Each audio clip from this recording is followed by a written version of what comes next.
صباح الخير الزميلات والزملاء، وأهلا وسهلا فيكم في نقابتكم نقابة المهندسين. طبعا اليوم في عنا ورشة عمل. هاي ورشة العمل راح تكون للتعريف بسوق العمل الألماني وحاجة سوق العمل الألماني للمهندسين. وراح يقدم ورشة العمل هاي شركائنا اللي هو مستر راهوت from the VDI، هي يعني بمعنى زي نقابة مهندسين ألمان، ومعنا مس كريستين سيدل هاي من دوتشن باهن اللي هو دي بي أو شركة القطارات والسكك الحديدية الألمانية. طبعا في عندنا محاور كثير لورشة العمل، انه راح يتم الحديث عن مدى حاجة سوق العمل الألماني للمهندسين، شو هي المتطلبات، كيف يتم اعتماد الشهادات، شو المطلوب، وكيف انه بنقدر نمشي ونقدم. طبعا احنا هاي ورشة العمل راح تكون راح نعيد ورشة العمل هاي بالزرقاء وبإربد وبالكرك لمحافظات الجنوب. طبعا احنا الموضوع هذا بلشنا العمل عليه انا وزميلي المهندس توفيق ابو رشيد من اكثر من 8 شهور. تواصلنا مع عدة مؤسسات وشركات ونقابات في المانيا، وصار في حديث كثير عن الموضوع. والبداية هي راح تكون هاي ورشة العمل، وان شاء الله يعني بعد ورشة العمل هاي بصير عندنا معلومات افضل، وبصير عندكم المعلومات هاي، وبنقدر بعديها نحدد شو الخطوة القادمة بهذا المجال. طبعا هو انا بس بدي احكي لكم شغلة، انه ما فيش اشي في الدنيا صعب. كل اشي بالاصرار بصير، وكل اشي دائما بقول لك خطوة الألف ميل تبدأ بخطوة.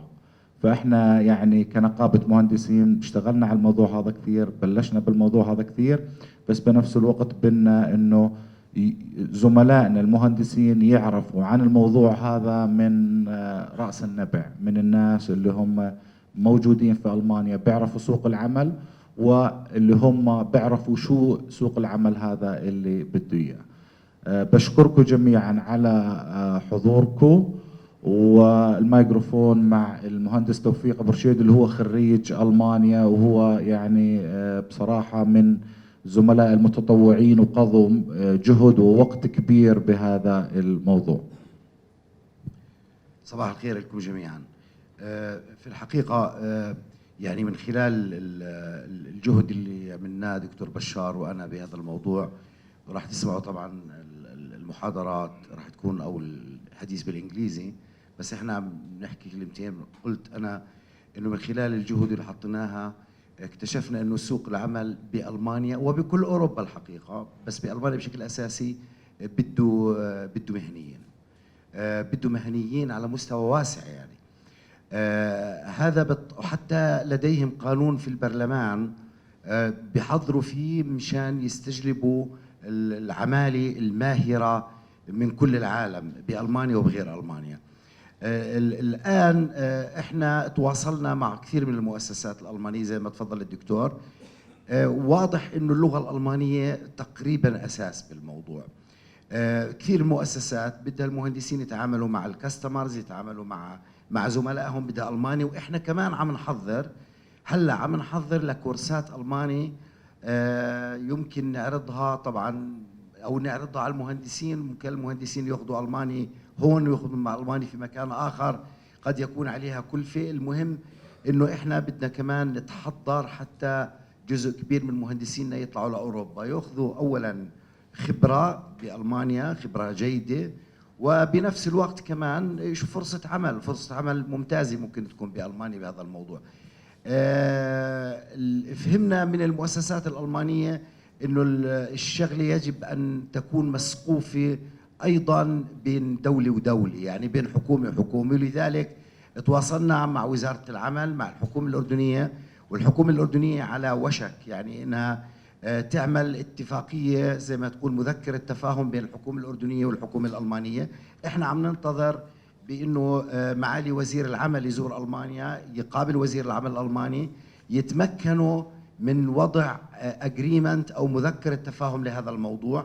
هلا هذا راح يكون سقف اللي من خلاله احنا وياكم نتواصل مع المؤسسات الالمانيه بحيث ينفتح هذا السوق علينا.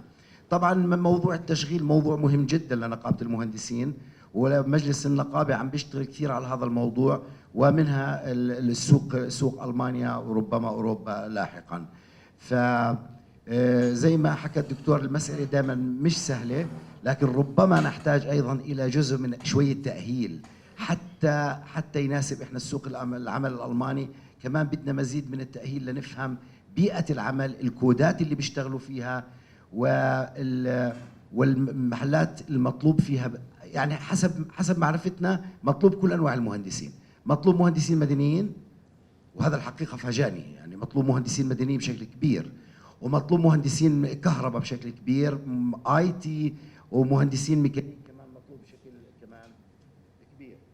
شو مال الميكروفون يا شباب؟ طيب، وان شاء الله هلا بنبلش الموضوع نشوف احنا وياكم يعني اخوان الاساس. اوكي ذاتس ات. شكرا كثير. تفضل دكتور. Okay, عندنا our guest Mr. Rahut from the VAUDI, which is the Association of German Engineers. He is going to give us a presentation about the Germany at a glance. So we are going to hear a lot of interesting information. Thank you for your time. Welcome to Jordan. Welcome to the Jordan Engineers Association. Go ahead. Thank you very much. I offer you also a warm welcome, and thank you very much for the invitation and the possibility to speak about Germany here. And I think it will be kind of interesting for you to hear what Germany is in a way about. First of all, I've heard you have had a lot of traffic jams and problems to come to this place. Well, in Germany it's quite similar. In the countries or in the cities of Germany, there was also a lot of traffic jams. So if we get used to it, it's fine. Okay. So, my name is, as you mentioned, Ingo Raut. I work for the VDI, the German Association of Engineers. The German Association of Engineers has about 145,000 members. It's the biggest engineers association in Germany and also in Europe. But with all that said, we have 145,000 engineers who are members of the VDI. We have, I will come to it later, we have about 2.3 million engineers in Germany. So not all of engineers in Germany are our members. It's something we're working on.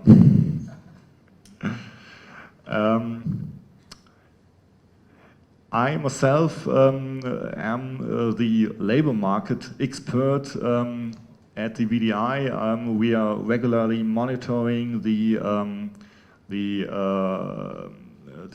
situation on the labor market for engineers in Germany, and so I think I can give you a lot of insights in German labor market, especially for engineers. But first of all, I have brought someone with me from the Deutsche Bahn, German Railways.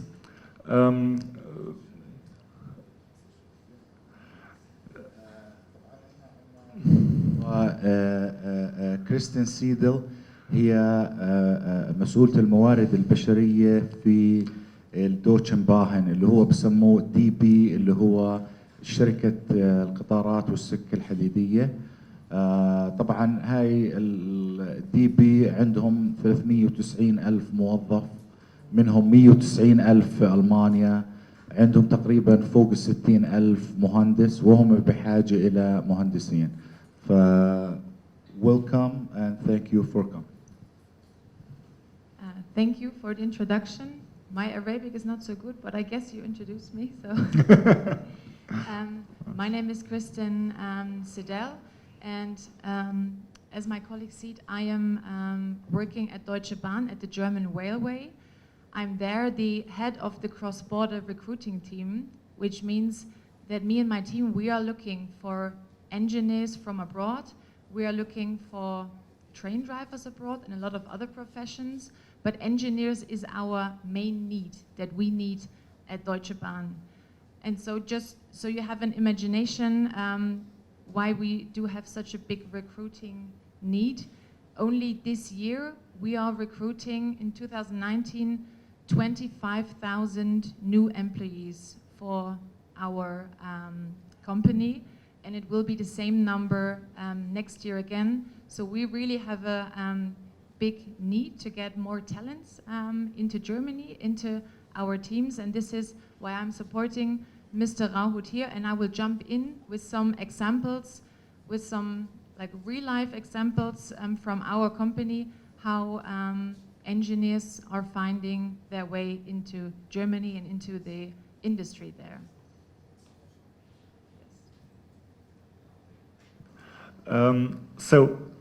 To start speaking about Germany, let's jump back a little bit on the map. You see there what you see is that Germany is in the heart of Europe. It's right in the middle, and this is something you have to keep in mind. Has anyone been in Germany? Oh, nice. That's a lot. Where have you been? Just Magdeburg, okay.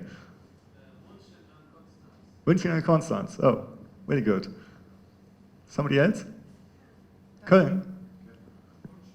München. Okay. Westfalen or Ostwestfalen? Westfalen, okay. Münster. Okay. Stuttgart. Okay. Frankfurt. Leipzig. Really good. Where? Bonn and Dresden, okay. So, oh, so you're an expert. You come and join us.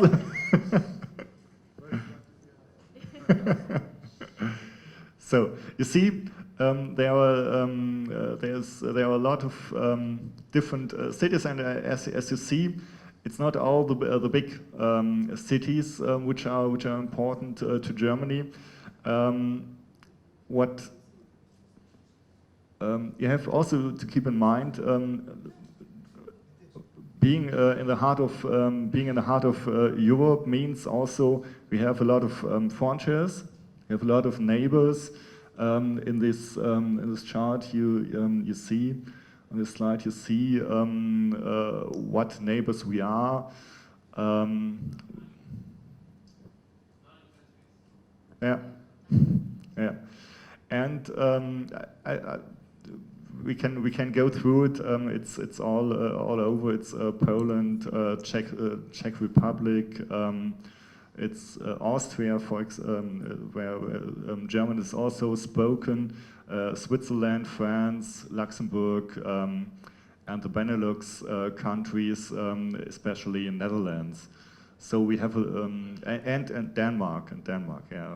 Start with the north, and this is something you have to keep in mind when you're thinking about Germany, and also you have to keep in mind that Germany is not Germany as a whole, but we have 16 federal states and different regions.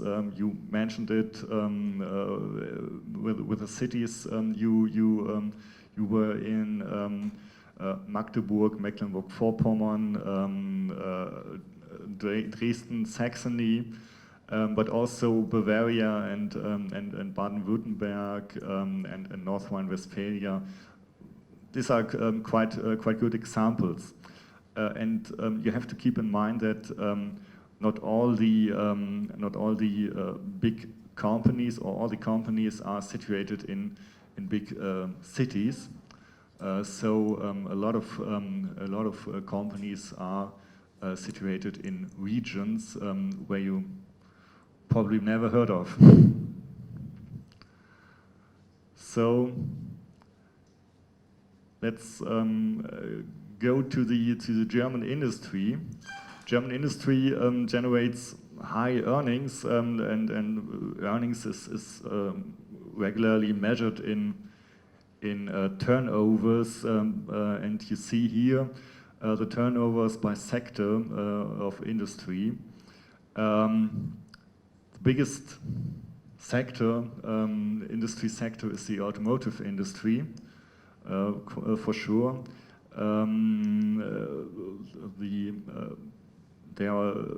This is one of the main industries with a lot of linkages.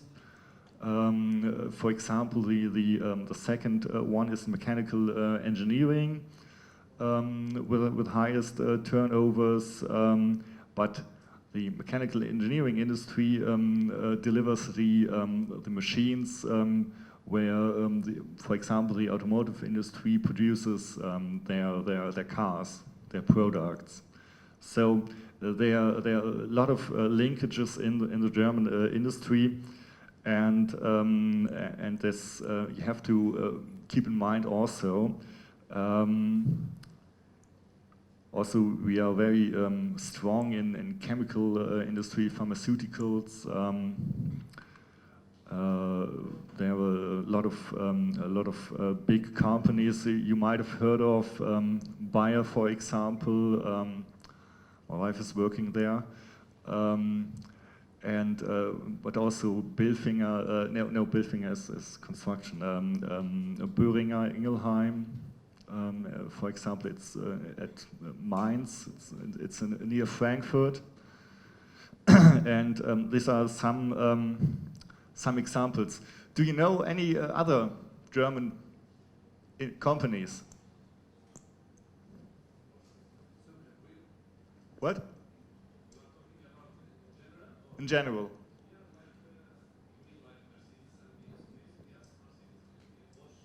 Bosch, Siemens, Strabag.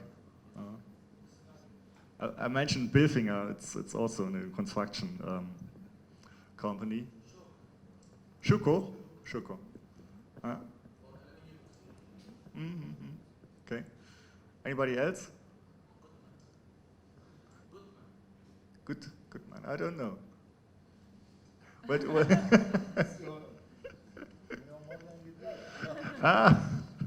this is the next point I will make. Hilti. Yeah, Hilti. Yeah. The thing is, most of the companies you mentioned are big companies with big names, but they are just 1% of the companies in Germany, and 99% of them, almost 99% of them, are small and medium-sized companies, and I think this is quite interesting because these small and medium-sized companies are in their field mostly world market leaders. There are a lot of examples. Schuko is, for example, one example, and there are other examples, especially in mechanical engineering, where the export their machineries and their goods all over the world, and they are world market leaders by far. So you have to keep that in mind. That if you search for companies, don't just look for the big names. I mean, we have one big name and one big company here with German railways. Yeah, okay, with German railways, but it's not a standard. And if you look at them, you should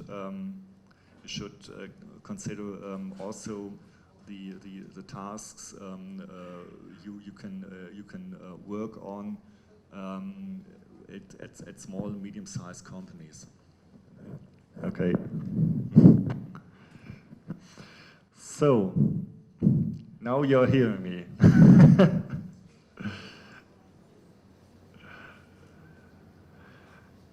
Let's see it just also in another way.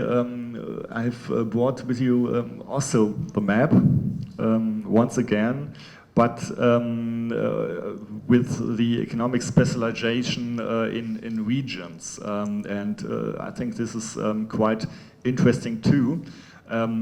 The automotive industry in Germany, for example, and also Bosch. Is concentrated in southern parts of Germany. Stuttgart, for example, they are very strong in automobile industry. Now there is one exemption to that in the automobile industry. It's Wolfsburg, which is quite near Hanover, and there is Volkswagen. This is one thing, one strong part. You have in the north, for example, the aerospace industry, because Airbus has one or two of its factories near Hamburg. You have the energy supply and service manufacture, energy supply and steel and coal industry, for example, in the Rhine-Ruhr region. It's if you name the cities, it's Essen, it's Dortmund, for example, and what you see, or what you have to keep in mind is that the economic specialization in regions is very strong, and you have to look at a region, or have to be prepared to go to a region if you want to work in a special sector. Yeah. Yeah. If you have any questions, also ask. You have to be prepared to go into regions, if you regions and not the main cities, if you want to work in a specific sector. This is something very important. Next part. Comments on this. يعني هو وجهة نظره إنه can we go back to the previous slide please? Thank you.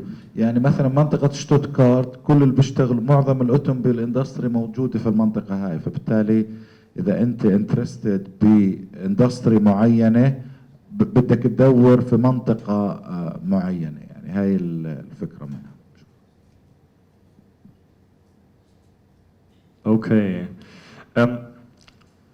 These are the economic specialization is is also very common in the old and sometimes very unsexy parts of we don't invent the iPad, the iPhone. We make cars. And this is something which we work on, and we are very innovative, but not in that new areas. But we innovate on the basis of our strengths. And something which quite surprised me also in the preparations for this workshop is that in Europe we have the highest rate of patent applications by far, as you see in this slide. And the new forms of digitalization is also getting steam, especially if you see the automotive industry. They have to be more digitalized. They have to be more green. For example, the e-mobility is a big topic there, and they are starting to work on that, to innovate there, and there are a lot of patent applications regarding this topic, and so this means we are in Germany very specialized in regarding the economic structure, but we are also very innovative. And we make inventions. This is true. Sometimes even I myself don't know that these innovations are made by Germans. So one question: the airbags is a German invention. I didn't know it. It's about 1970. Daimler-Benz innovated the airbags, and so it's something we see in everyday life, and it's a German invention. Another point, and there's also a weakness seen at this. MP3, for example, is a German invention, but we are strong in inventing, but sometimes we are not strong to make a business case out of it. So somebody else made the business case, and so we are just the inventors. So you have to keep that in mind, that we are, as an economy, very inventive. This is the point I want to make. And to be innovative, you also have to give money to that. And Germany invests in research, and this is the point here. About 3% of our gross domestic product, GDP, we invest in research and development. This is not much concerning what other economies are doing, but considering that the United States, for example, make a little bit less or invest a little bit less, it's not it's all right. It's okay. So I want to highlight something with another map. We have high-tech strategies, and clusters which we develop in Germany, and I think it gives you also a glimpse of how how Germany wants to develop the economy further. I want to highlight some of the clusters there, which in my view are very important. We have a lot of clusters and a lot of innovations concerning biotechnology. We have it in the so-called new federal states in Sachsen-Anhalt. Sachsen-Anhalt is quite one of the federal states, and also in the southern parts of Germany. E-mobility as a cluster, as you could imagine, as you might imagine, is situated in Baden-Württemberg near Stuttgart, so where the automotive industry is. And I think one very interesting cluster is the cluster, it's called It's OWL. You were in Westfalen. Right around the corner is East Westphalia. And they are very strong in mechanical engineering and also in electrical engineering, and they develop the region with such a high-tech cluster, and it's something which where a lot of money is flowing. I know the region very well, and to get this, just to give you a glimpse of what we are talking about, you could get about 40 million euros from the federal states, but the cluster has to bring 40 millions itself. So we about 5 years, 80 millions, but the region achieved it that they not just brought 40 millions, but 60 millions. So the region is very strong, and I know it. I would advocate for the region, but it's there are also a lot of other strong regions.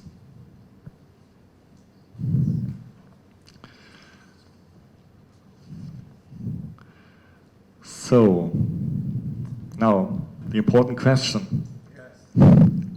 What is about the labor market, or what about the labor market in Germany?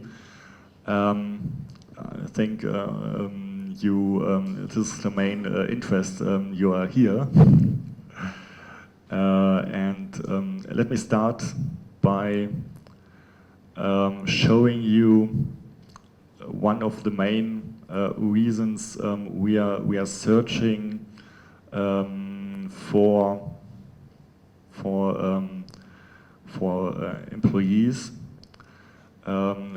We have a demographic change in Germany, continually and aging population. I brought with you this slide, and you see there that between 2000 and 2016, the population has risen about 300,000 people, but the age structure changed. A lot of the so-called baby boomers, 70s, 80s, there were 70s, there were quite a lot of children, a lot of people born. They are working, and in the future, in the foreseeable future, I would say. We conducted a study in 2015 where we said that about 700,000 engineers will retire till 2029. And if you compare it to what comes next, how many are studying engineering and so on, you have gap, will have a gap, and this is something we are working on to market for more engineering education, for more students. But I don't think that this will be enough, and so I think being here and talking to you about Germany and the German labor market makes a lot of sense. Yeah.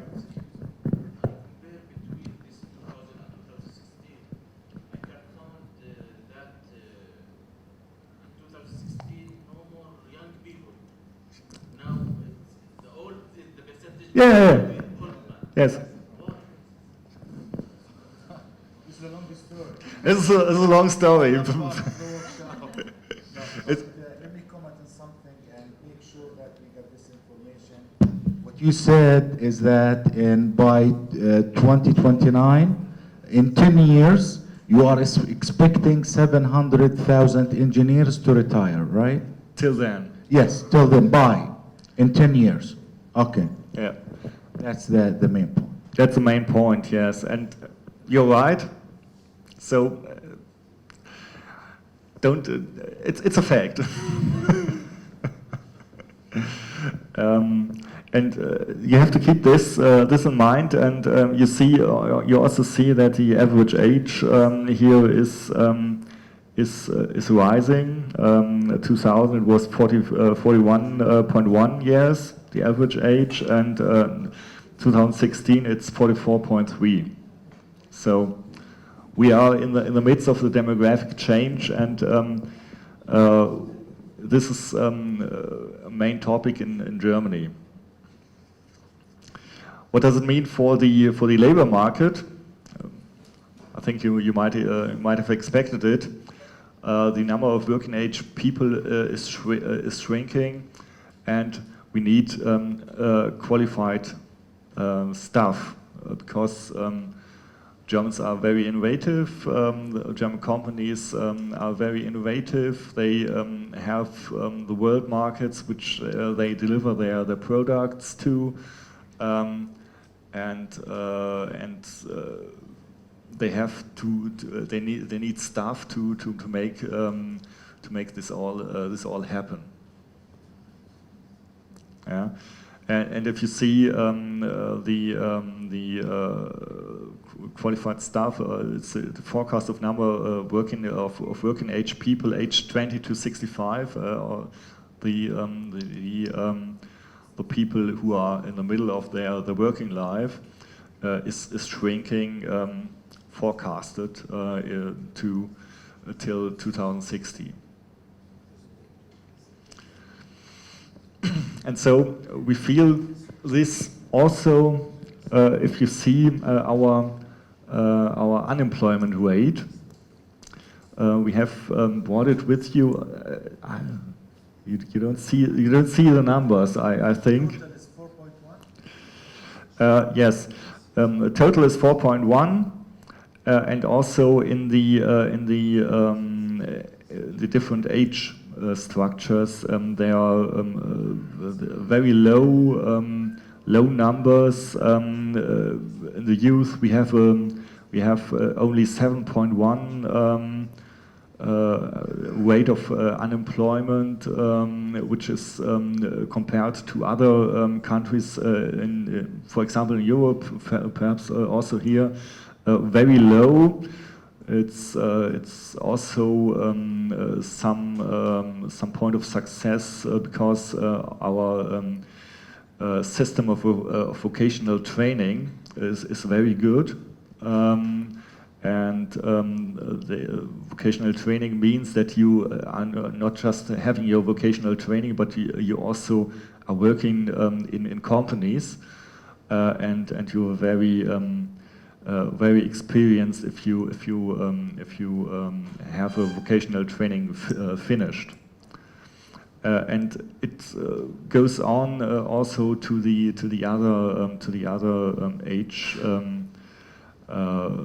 pairs. If you see age to 25 to 54, it's also 3.9, and the higher age it's also 3.9. So this, I think, is a thing where we see that the demographic change is working in a way. If you are in Germany and if you are unemployed, it's a rare case, and you have to question in the cases why this is. There is also always an unemployment rate because people are searching or something like this, and also in Germany people sometimes don't want to move. I spoke to German engineers, freshly graduated, and they are in North Rhine-Westphalia, and wanted to know where to go, which salary they might expect, and I was one question is, are you ready to go to the southern states? To Bavaria or Baden-Württemberg, and the answer was no, just 50 kilometers from my current city, hometown, and this could make it difficult to find a job.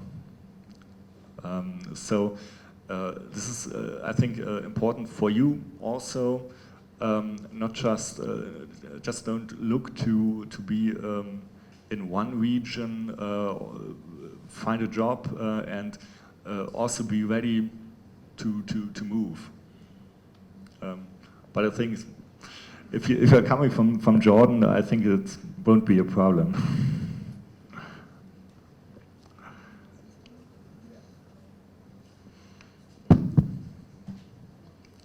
Let me just add something. What Mr. Rahut just explained, our very low unemployment rates.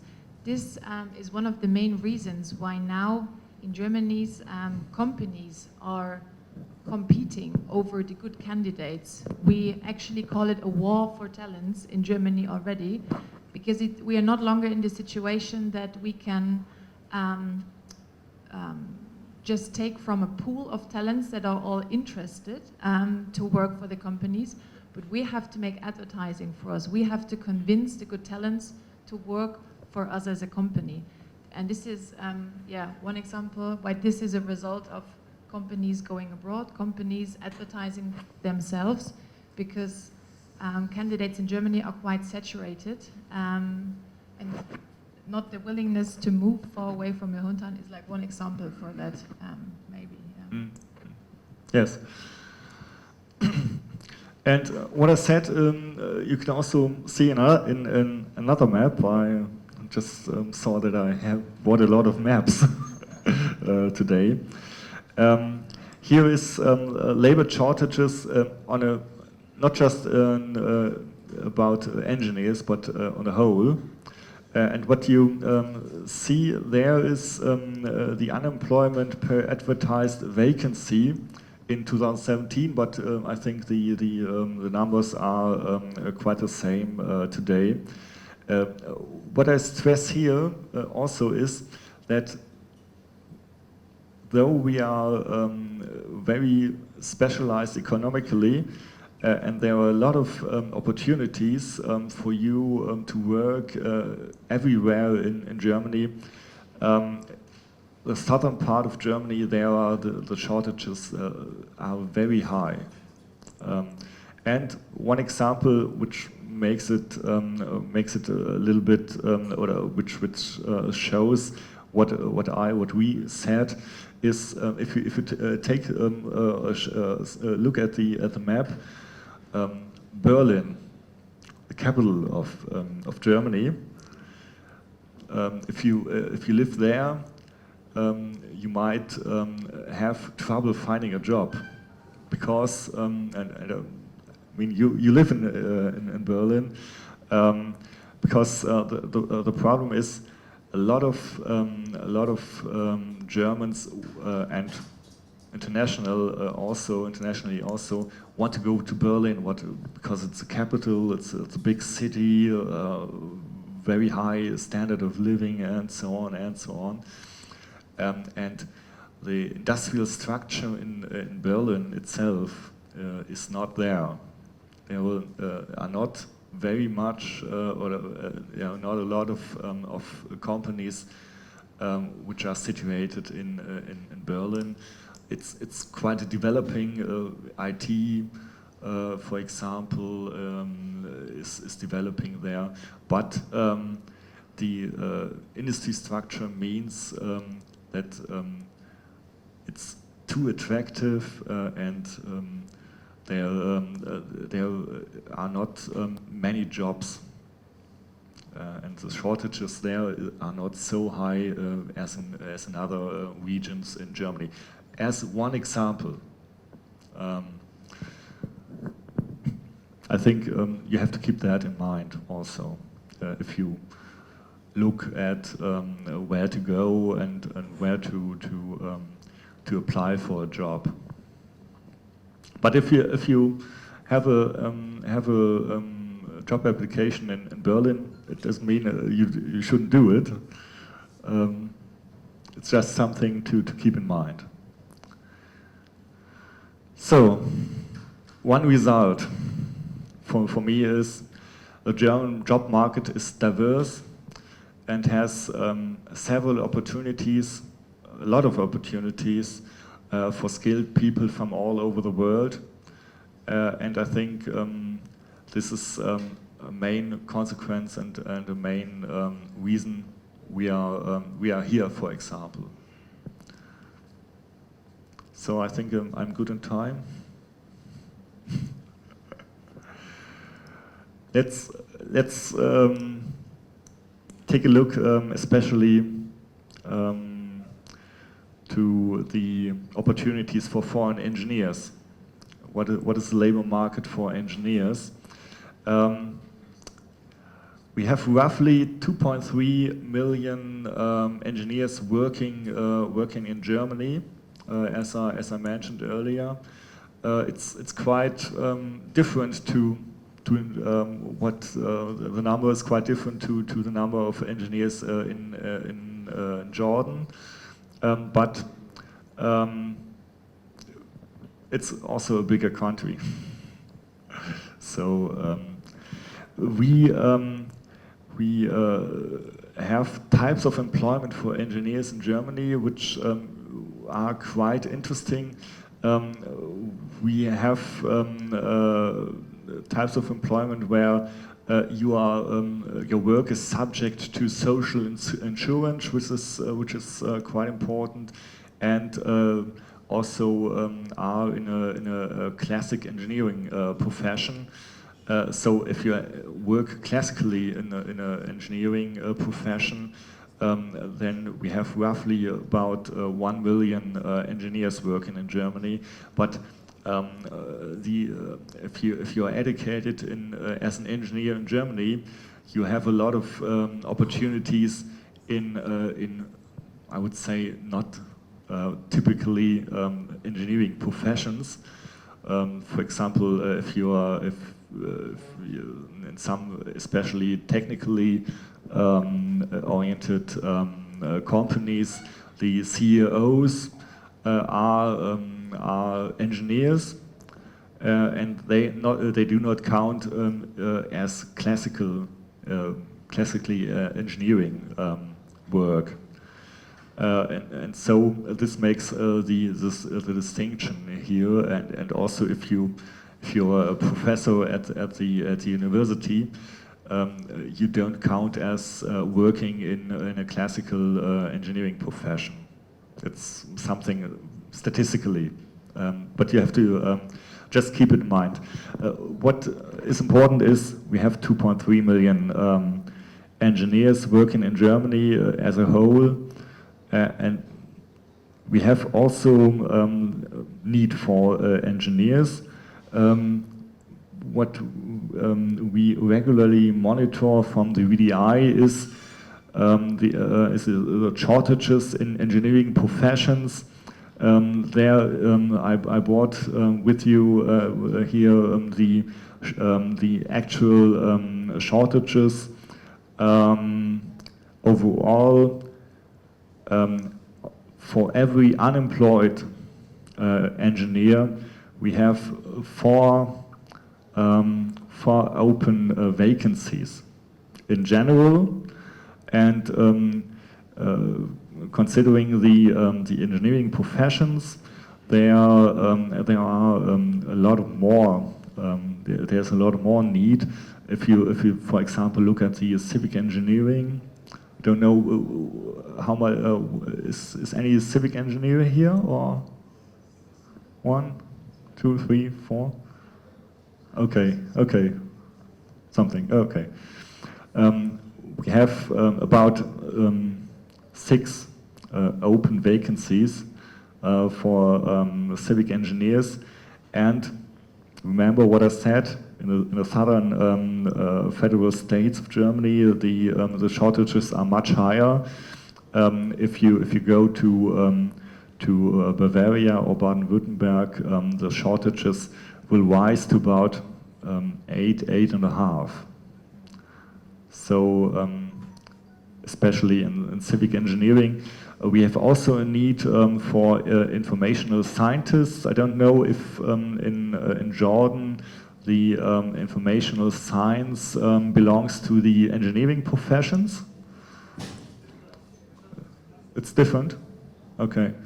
Yeah, in Germany, the statistics changed about 4 or 5 years ago, and they quite instantly jumped in the shortage list to the second place, and this is also very important. And electrical engineering. Do we have electrical engineers here? Also. Yeah, very good. There are also shortages in Germany and especially. Yeah. No, it's per unemployed engineer. There are over 6 open vacancies. This is the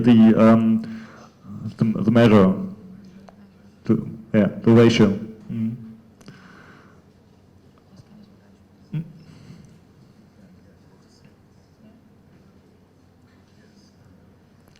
And maybe just to underline what Mr. Rauhut said, we are, or engineers in Germany are in a situation where in reality they don't really need to apply anymore, but companies engage headhunters to find them and actually ask them for jobs. And if you really imagine that for every engineer there are 8 job offers in the south of Germany, you can see that this war of talent that I mentioned, the situation is really different in Germany. So yeah, also for us, the job changed. We are not receiving a lot of applications anymore, but we have to go outside and do headhunting on social media, on networking platforms to find engineers and kind of attract them to the jobs that we have. Just to underline in what comfortable situation an engineer in Germany is already. Mm. Yes, this is true. I think as an engineer, if you have trouble finding a job, then you have to start to dig a bit deeper why it is.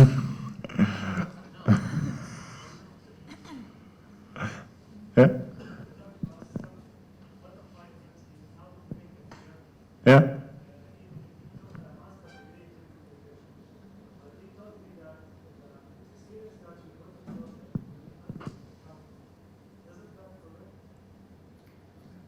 The work experience, you mean?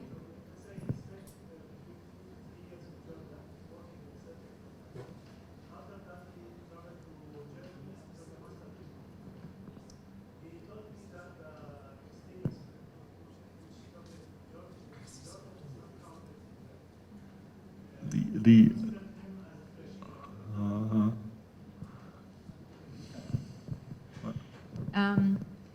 It really depends on the company, and it really depends on the sector he's applying for. If he did something very similar in Jordan, for example, like the job that he's applying for, it will definitely be taken in account. I mean, I can always talk best for our company, of course, but I know that for the market, it is generally the same. If you have, like for example, with the railway system, we know that in some countries, railway function similar to our systems. So of course their experience we can take in account. But we know that in some countries, transportation works in a totally different way. So coming with a lot of experience from that, it will not benefit you in the same way like in a similar system. So it really depends on the job and the sector you have been in. It's hard to make a general statement for that, but usually when you apply, they are having a very detailed look into your documents. Another question, please. We have a problem here in Jordan that you might work in, let's say, an industry that different than your major in university. As an example, I graduated from electrical engineering department, but I'm working in field in IT field. Does it consider in Germany focus on university major or in work experience or both of them? When we look for candidates, we really consider both of them, and it also matters how long is it ago that you've graduated, like how much experience, how much work experience you have already. So in the end, it is really both things that we are looking to. But of course, work experience, when you're coming from a job with very lately experience, this is the thing that we can connect to most easily. If you're doing something similar now, then the things you want to do in Germany. We as a company, we actually do also different kinds of trainings. To be honest, for like Ausbildung, right?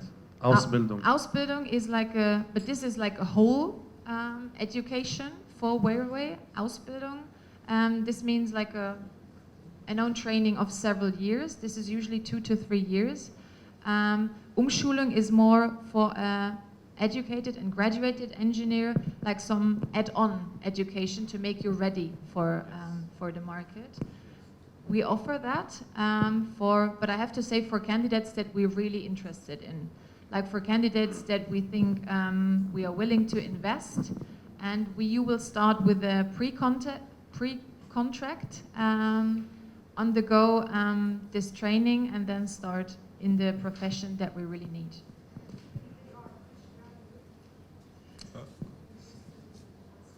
Yeah, it depends. For a smaller number of graduates, we also do that. There are fixed programs of 1 or 2 years where we do or send them to rotating location to give them experience. We also do that for a smaller number of freshly graduated.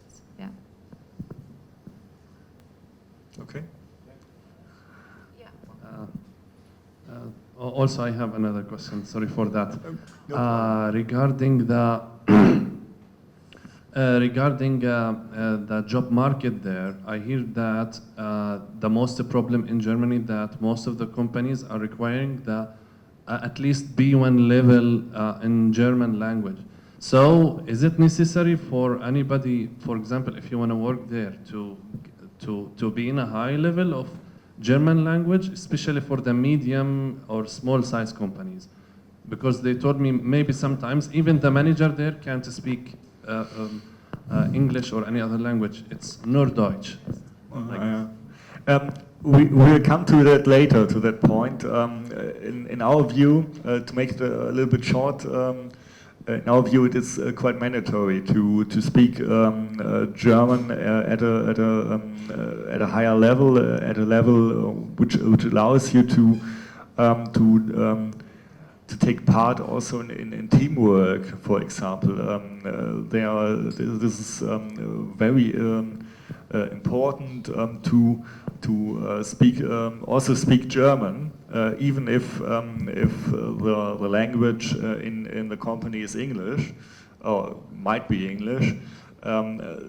It's in our view quite mandatory to speak also German, and also if you small medium-sized companies is one thing, but small medium-sized companies are also situated anywhere in Germany. And if you want to work in Germany, you have also to be ready to integrate yourself in the society, and therefore you have to speak German, because I will come later to it. There are a lot of Germans who are not even speak English, and so it's quite mandatory, and I would recommend it that you learn German to make yourself understandable.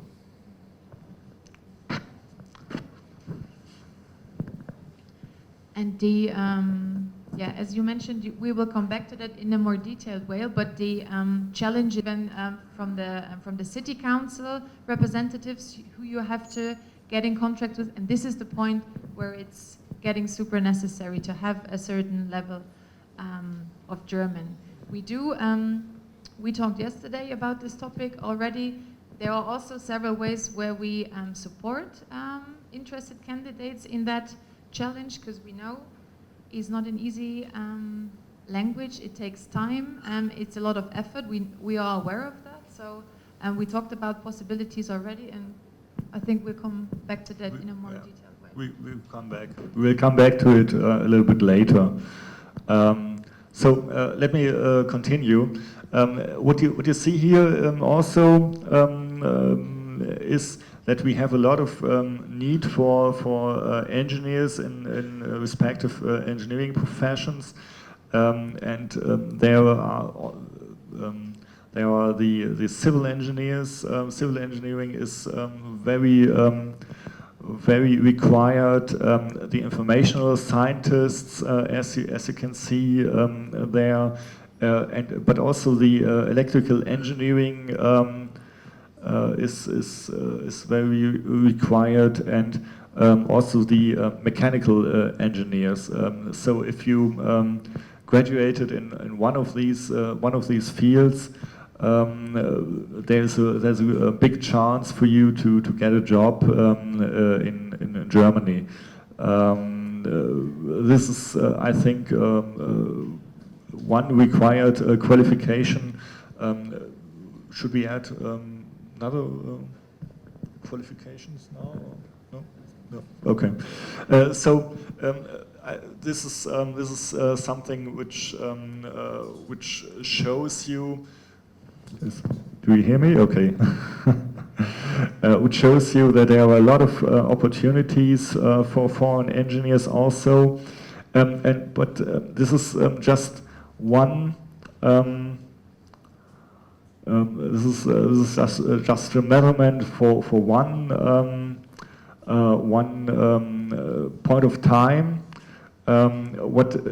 This slide doesn't show you is the development. If we look at the development, we have a long rise in shortages in engineering professions, but we start to feel that the economic development is slowing down a little bit in Germany. Also in Germany, I mean it's I think the case worldwide, but nevertheless it's cooling down. It's going sideways on a high level. I would say. So you don't have to be scared of that. You have to just take it as a fact, because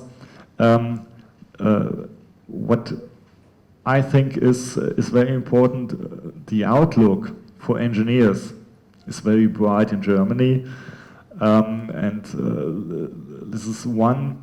There's one reason. There's 4 reasons which I mentioned here. I already mentioned that that we have the demographic change, which enhances the labor market shortages in Germany. We also have a development that the labor markets in Germany are more and more independent from the general economic development. This is one reason is the demographic change. Another reason is the digitalization. It's a difficult word. Digitalization. One more. This is pushing the structural change. Change in the companies, in the society. As you might remember, you're all putting your handies, your cell phones in your hand, and I think about 10-15 years ago was just phoning. And I think about 2008, 2009, 2008 I think, there was a development, the apps. And this changed the way we are living. We are all living, you're living, we are living, and makes it a lot faster. And considering the companies, there's something called, I don't know if it's called here also, it's Industry 4.0, 4.0, Industry 4.0, the digitalization of the production, the implementation of cyber physical systems, where human beings and machines can interact, and machines can interact between them and organize the production. This is something. Well, is it a vision or is it reality? I don't know. About 5-6 years ago, I would say that the companies said this is really a good field, a new field, but it's for them it's a business case. And every time I spoke to companies and asked them, but what are you doing to make Industry 4.0 feasible in your production? They say, oh, well, we have to think about it. So it's something which is developing slowly, faster. I think it's something which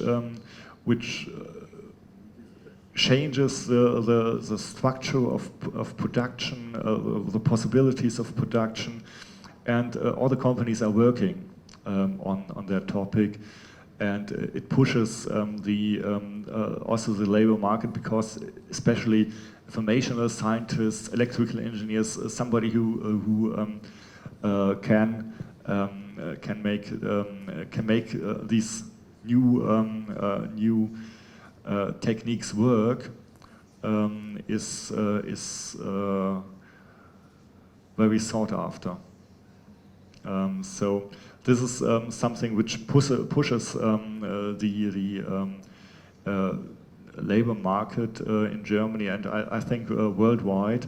And what you have also to keep in mind is that we have a general economic situation. I don't know if it's the same here, but we have low interest rates, and these low interest rates offer a lot of opportunities, support public and private spending, and all the infrastructure which we need to advance in Germany and build up is fostered by low interest rates, and so considering all these four points.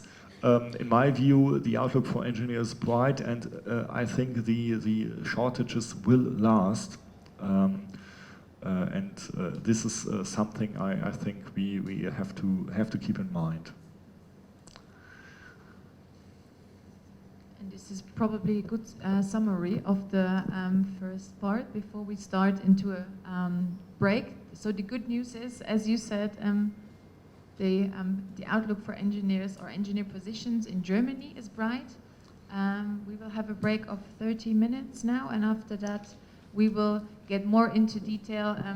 What does it mean, culture of work and life in Germany? We will give you some examples on what might be different for you, also what you can expect working in Germany, and we will also at a later point get to the stage where we talk about applying and how does the whole process of application work in Germany. احنا هسه راح ناخذ بريك تقريبا هيك يعني 30 دقيقة نحاول اقل. بعديها راح نكمل. يعني انا بس بدي الخص. يعني شفتوا الجزء الاولاني كان هو عبارة عن برزنتيشن جنرال عن سوق العمل الالماني والمانيا والايكونومي واللي هي التغيرات الديموغرافية وانه في حاجة لمهندسين. بالسيشن الثاني راح ندخل بموضوع اللي هو بهمنا اكثر، اللي هو موضوع التفاصيل، انه احنا كيف بدنا نقدم، وين بدنا نقدم، وهاو تو ستارت. فيعني انا يعني ان شاء الله انه راح يكون اليوم في معلومات كثير مهمة جدا، وبعد البريك ان شاء الله راح نبلش. شكرا. في السيشن الثاني واللي هو راح يحكي عن الكالتشر اوف وورك اند لايف ان جيرماني. what's important to succeed in Germany، يعني شو هن الشغلات اللي راح يساعدنا to succeed in Germany. بعدين راح يكون في عنا سيشن عن السي في preparation and applying for jobs in Germany. راح نبلش الآن. Are we ready? Shall we start? Yeah, Okay. Thank you. Okay, you want to start? We're happy that we had so many questions in the break, also from you being interested in like concrete opportunities, and I can totally understand that. I hope we will cover a lot of your questions with the upcoming information that we are giving you. I also heard from some of you that you already made experience with some applications in the past in Germany, and that not all of them, or not so many of them, has been successful yet. Let me just say that we've been just listening to the presentation of Mr. Rahut that yes, by now there is a really big need in Germany, and as we see in front of us, you have the skills and the talent, but this is why we're also meeting this week to set up a process to bring those two things together. So we also, as a company, as a country, will have to make a development, and we'll have to prepare to take you on board. So just to gather some understanding that maybe in the past, some of you said they applied some years ago, 10 years ago. Probably the need in Germany wasn't that big then, and they were preferring candidates from there. But the situation has really changed, and we are open, and we will discuss at the end of the week how concrete steps will be. So we are on the way. This is what we wanted to say. Okay. So we are on the way, and right now we are on the way to give you a little bit of insights on the culture of work and life in Germany. I think I expect you that you are very interested in it. Looking at that slide I brought with you, there's one or two things which are quite important. The weather. we want to see the Arabic language in the keyboard. This is the other topic, but we will come to this a little bit later. But you should expect a little bit another weather conditions in the middle of Europe and in Germany. Some of you lived in Munich. It's in the southern part of Germany, near the Alps. And there sometimes it's very freezy. Also in Berlin, I think it's very freezy and cold, especially in the winter. So you should expect to freeze sometimes. And for sure. The second point is translation. Translate. It's not only English, but it's in a lot of parts in Germany where you have to speak German to succeed. And these are the 2 points which I want to stress. I think the Brandenburger Tor in itself, Germany as Jordan too, has a lot of historical sites, especially in Berlin, and we have a lot of cultural things. I think it's something which makes Germany for foreigners very attractive to live in that kind of environment. So let me start by a little bit about Germany. What associations do you have regarding this slide? I mean, music, dancing. Some of you lived in Munich, in the southern parts. Pretzel, yes. What? Wurst, sausage, yes. Beer. Schnitzel. German Carnage, Oktoberfest. Really, it just ended about 2 weeks ago. So, this is something which you might associate with Germany in a common sense, but it's very traditional. If you see these pictures and your associations, I think Germany is, in my view, it's quite personal because I'm German. It's a very modern country with a high living standard, where you can achieve a lot of goals in your personal life, and it's, in my view, quite fun to live in Germany. But as I was born in Hanover, Lower Saxony, where Hanover, as you might know, there is spoken Hochdeutsch, as in English you learn Oxford English. In Germany you learn Hanover German.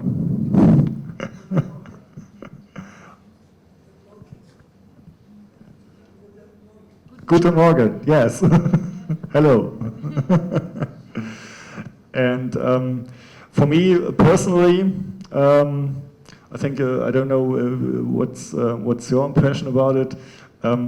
this is very traditional, very old, and we are very more modern and in a way diverse in that respect.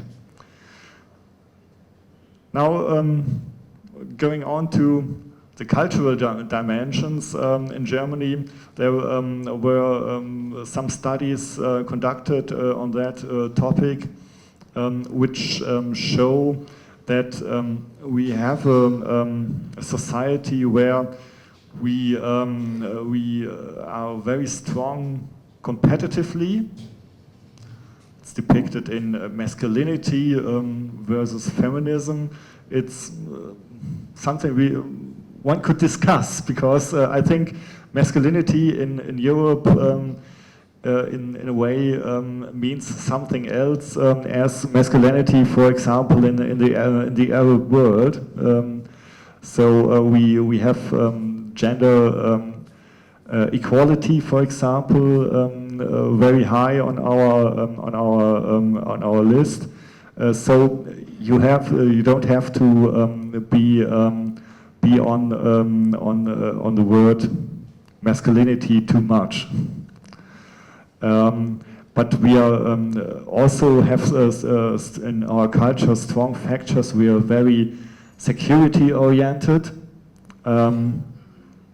Innovation and security orientation is sometimes contradicting, yes, and what you have also keep in mind in Germany, rules and structures are very important. If there's a law, you have to follow the law. I would put it this way, and we have to in our working structure a lot of rules and rules which are not written down, and you have to keep that in mind and follow these rules.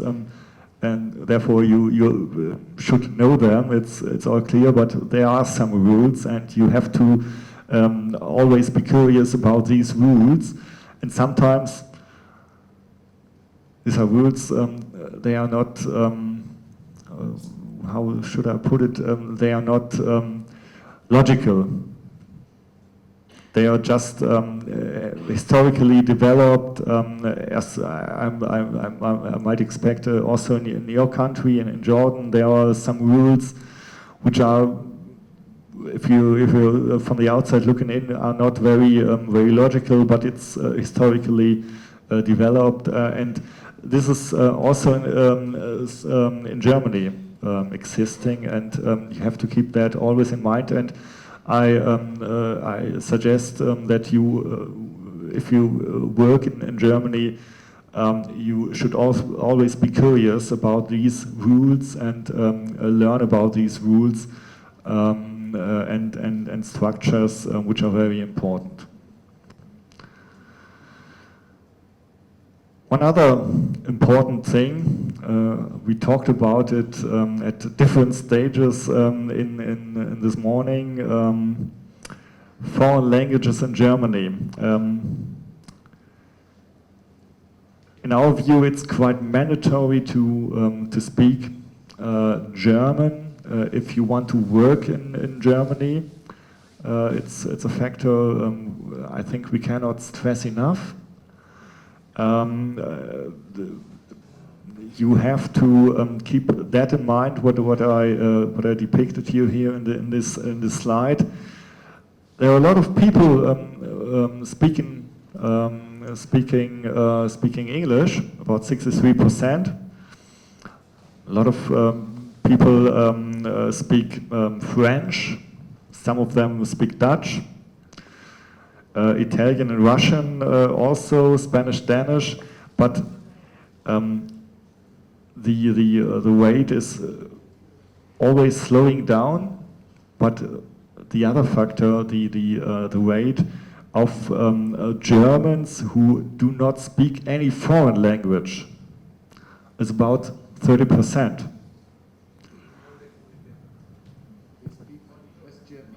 They just German. So, I mean, if you have 83 million people, inhabitants in Germany, there is, and you don't have any foreign contacts or something like this, you don't have to speak any foreign language. This is very important to keep in mind that you cannot expect every German to speak any foreign language. And especially when you are working in an company environment, there might be English the standard language, yes, but you have to participate in teamwork, and teamwork.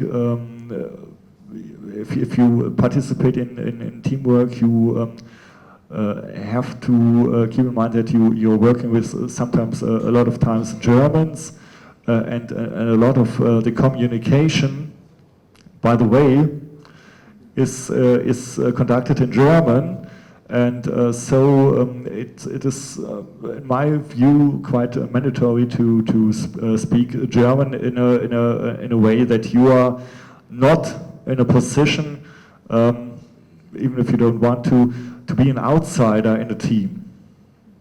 I think it's not teamwork if anybody is an outsider, but if you don't speak some kind of German, you might end in that kind of position, and it doesn't bode well for you and also the team and the team members.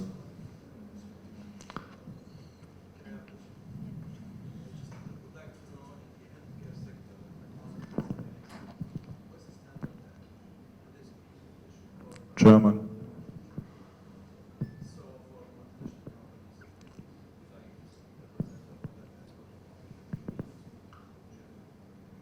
Yes.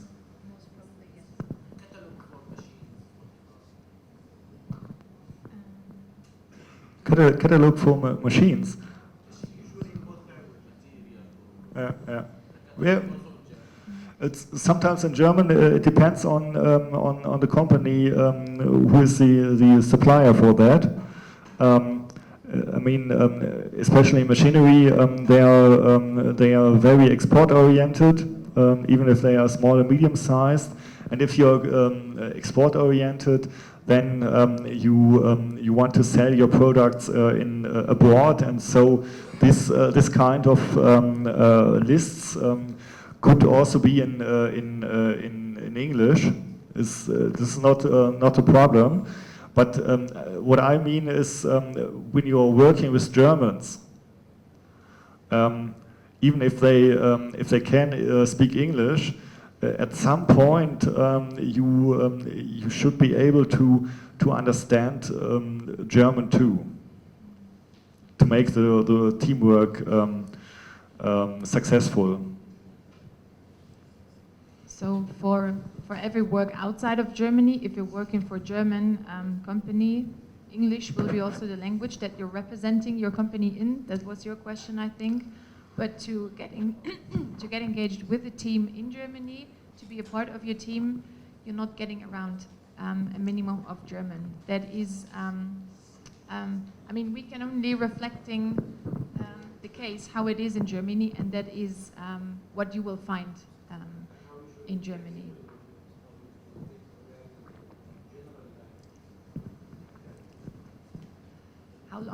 How long that takes you to learn?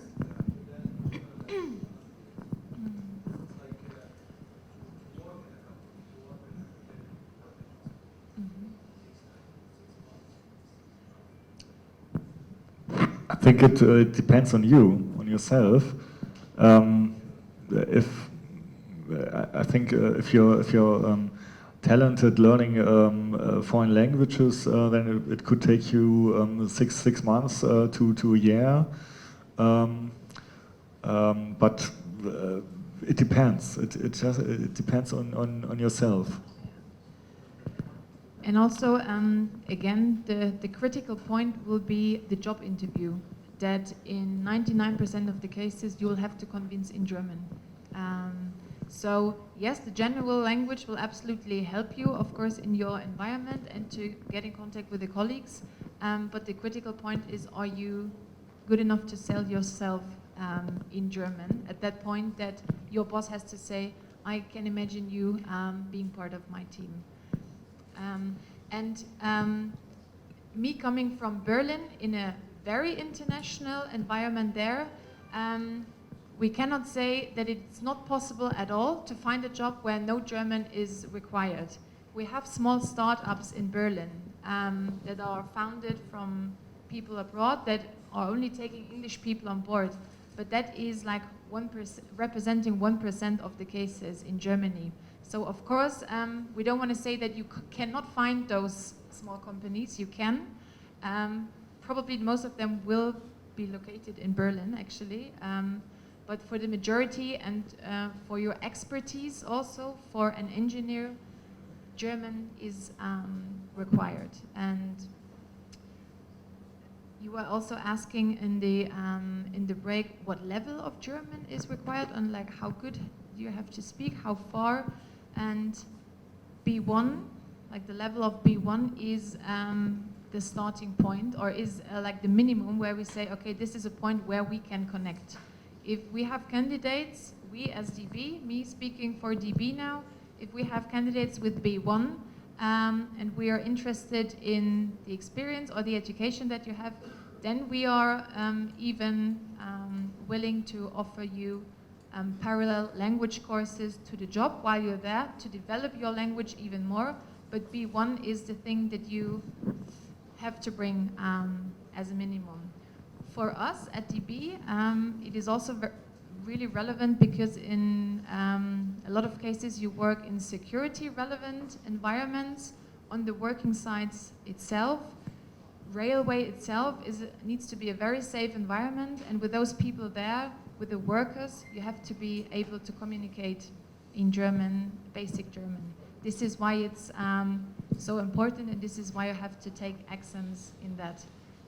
Also, besides the fact of integration that Mr. Rahoud mentioned, to really feel as a member of the team, of the company, and also for your own well-being, for your own happiness, to not feel excluded by the community there.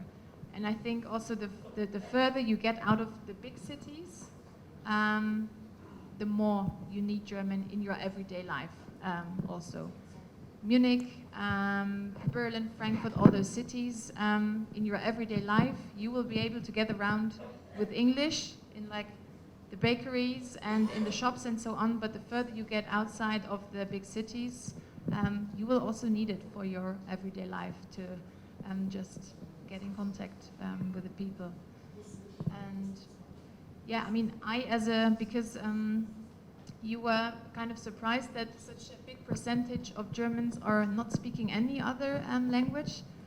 I think we as Germans are in such a comfortable position sometimes, because if I compare it to other countries where, for example, in cinemas, movies are not translated but only subtitled. So I know that foreigners are used to English a lot more in those free time activities. A German does not need to learn English to get around, because, for example, in cinemas, all the movies are translated into German. There is no need in your everyday life to learn English. So I think I, as a German, can say that we are quite lazy in that, because in a lot of cases there is no need to. There is no need to. So it's comfortable for us, and this is why, there is a high percentage. It's sadly true. Because it was such a big topic, the language, and I know you were interested. Are there any more questions concerning the language topic? Yeah.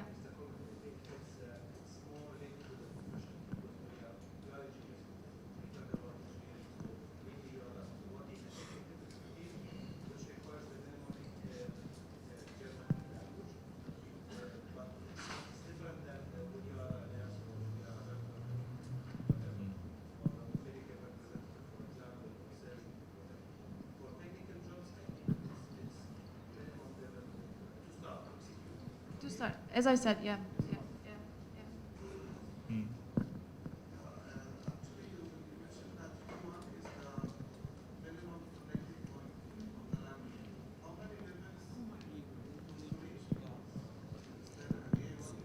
A1, A2, B1, B2, and C1, C2 are the levels. You start with A1. C2, you are almost native German then. Yeah. Some more questions?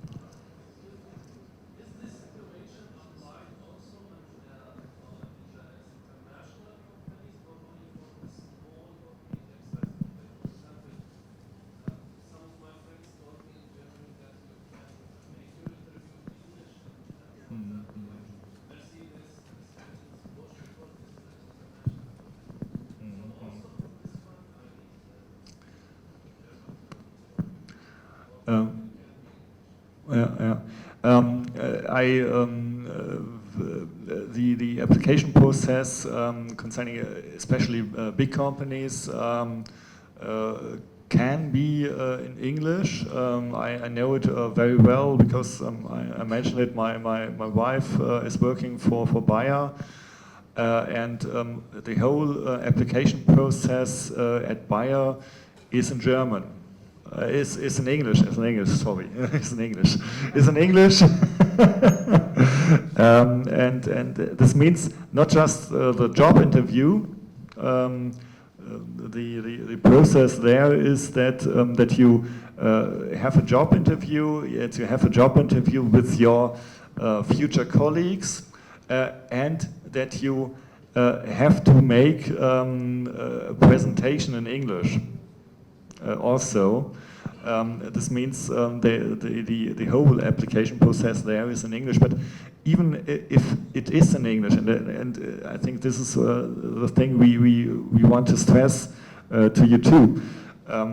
Even if it is in English, the application process, you ought to speak German because in your everyday life, in a company, and as a member of the society, you should be able to make yourself understood in German, because sometimes you don't have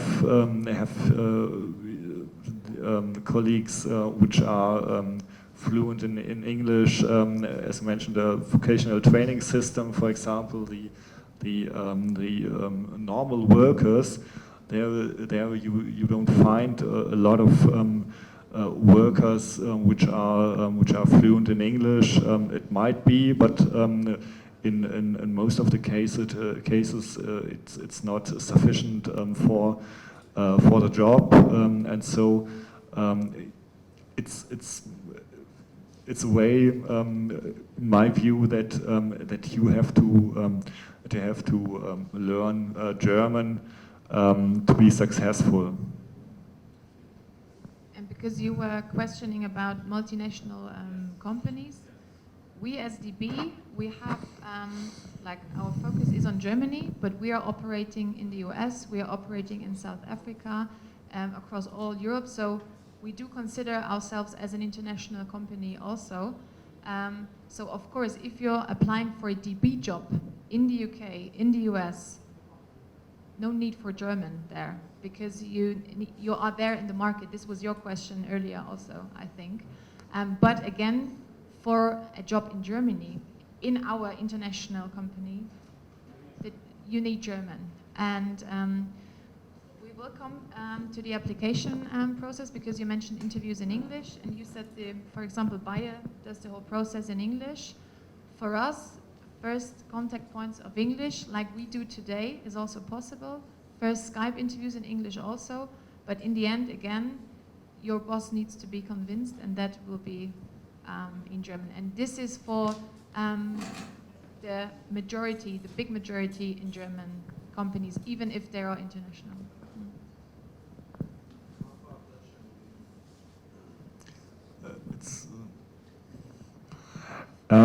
Sometimes I can understand Dutch. Sometimes not. For Germans, Dutch sounds like drunk German. This is how close it is.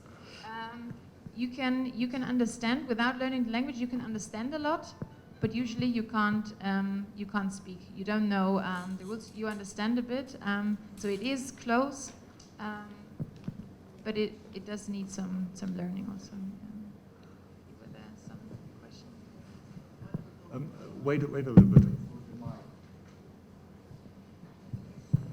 Please, like in English-speaking countries, there is the name of the test is TOEFL and IELTS. In Germany, what is the name of the test, and does it the German embassy here?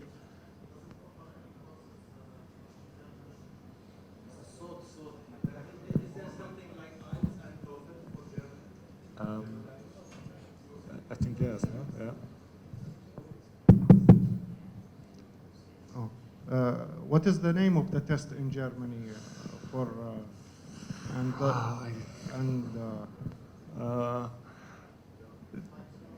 No, Yeah, yeah.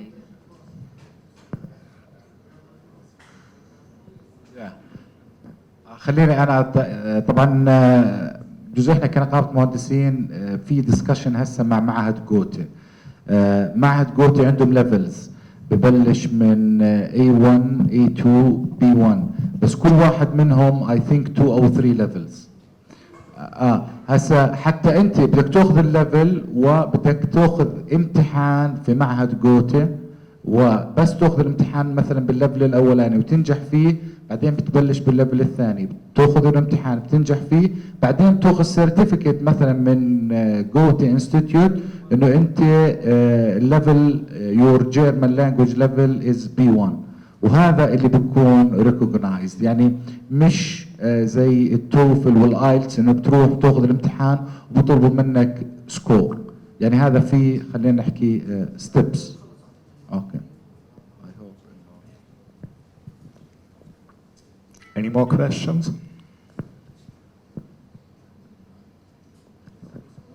Okay. So after stressing the German language, the importance of German language, let's talk a little bit about the work environment. I think it's also kind of interesting. I don't know what working hours are here in Jordan. What is the average? 40 hours a week and 40 also. But what I want to stress is that in most companies, not in all companies, it all depends on what you are doing. The working hours are flexible, so you can start late, work late, or start early. A lot of Germans start early and finish early and have something from the rest of the day. Sometimes it's a benefit. I think this is quite changing. Starting early, me myself, I'm not starting early, but it depends on all on the traffic jams. The later I start, the better I get to my working place. So it's very good to have the possibility to start a little bit later, and therefore I have also to work a little bit longer in the evening, and we have the freedom to do this. And in a lot of German companies, the flexibility is seen as a benefit. But if you are working in a production, then this might change, because if you are working in a production, you have labor hours which are not flexible. So you have to keep that in mind. What is also very important, we are not working as yes and yes we do it and so on. Leaders in companies readily solicit workers for their opinions and they respect disagreements and even encourage them, because the point is that they think that we think that it brings us further. It doesn't mean that you have to have a bad word about your leader or something like this. Staying on the topic, saying you don't see that point, you see it in another way, is readily solicited from the leaders because considering all angles of a problem is seen as a surplus. Something which also is very important to consider, acoustical and visual and spatial privacy are considered everyone's right. So if someone is trying to work and you sit near them, speaking, talking to a colleague, it might get, it might be bad for the working environment. So keep that in mind. The dress code is generally formal and considered a sign of professionalism and respect. This is, it's just, okay. This is constantly changing. I think about 2-3 years ago, I would have come to you with a tie. It's quite mandatory for official meetings, if you officially represent your company, for example. But it's constantly changing. I started working at the VDI and they say, well, ties are not recommended anymore. So I started working without any tie.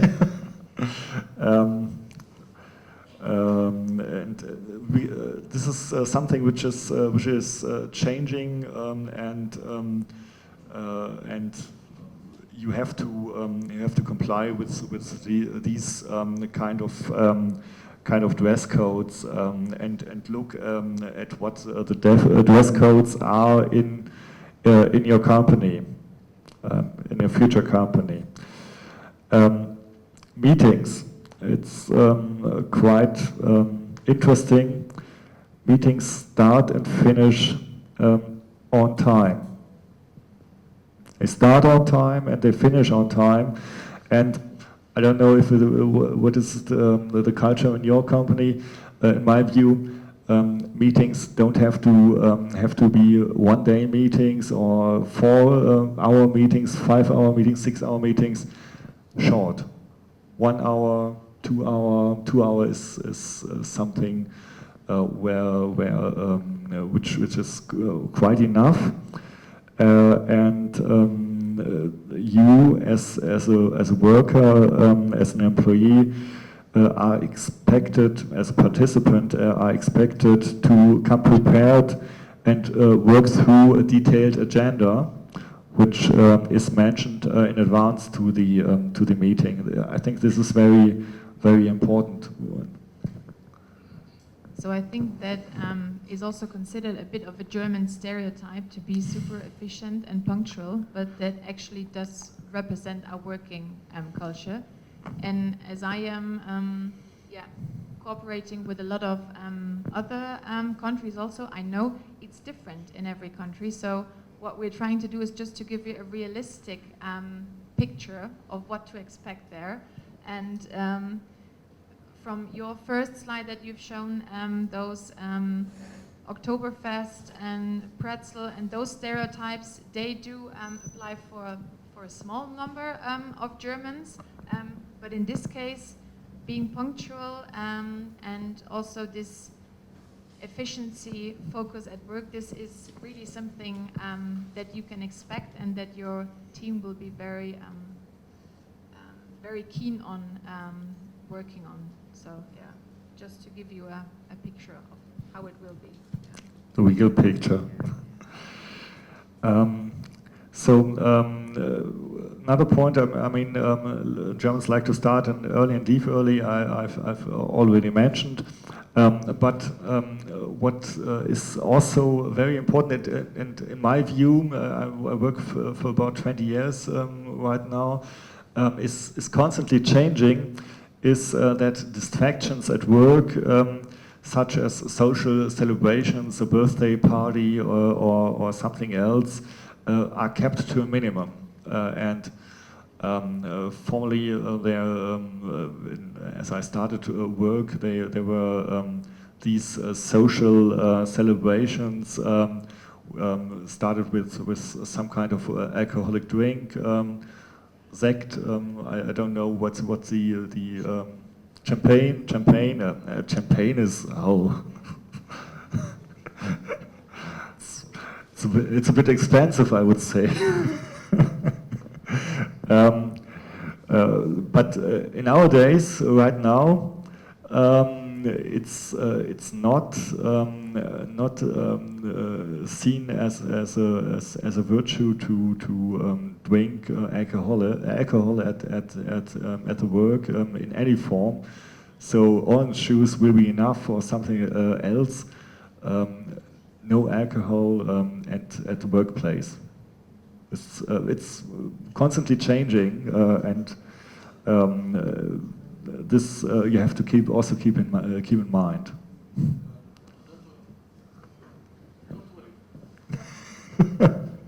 And something that is also changing a lot in Germany, and which I, as an employee, like a lot, is that strong hierarchies are getting less important for us. So you as an employee, and even as a junior engineer, or maybe even as a graduate, are considered a full employee for the company, and your opinion is very highly considered. This is the working culture in Germany, which I think as an employee is really nice. I enjoy that a lot, to be a full part of the team from day one. But I know in comparison to other cultures, its hierarchy plays a more important role. For us in Germany, it's getting less and less important, because we are, this is a team culture that is changing at the moment. So, but I think that's something positive that you can expect. And also something which German engineers, and perhaps you too, have to work on a little bit. I see that German engineers say that they are the ones who give technical solutions to problems. I mean, this is the main topic of engineers in my view. But in Germany, if you're an engineer and you develop a technical solution to a problem, sometimes, or a lot of times, you come with a 100% solution. Sometimes 120%. You have to. You are very correct and very deep thinking. It's something which we are also proud of as Germans, and I think you as engineers too, because I think I can imagine that you are working the same way. But the culture, teamwork is changing. We are living in a world, digitalization, my favorite word today, is getting something makes the world faster. And so, if you come to a market with 120% solution, the market is gone. Sometimes you have to be very fast and to know the new thing. In Germany, it comes from the IT sector. It's called agile working, agility. You have to be on the market with a solution which is 80%, and you and the point is to develop develop the solution on the market together with your customer to make it more and more perfect. Something, well, if you see Microsoft with their software, they are doing it all the time.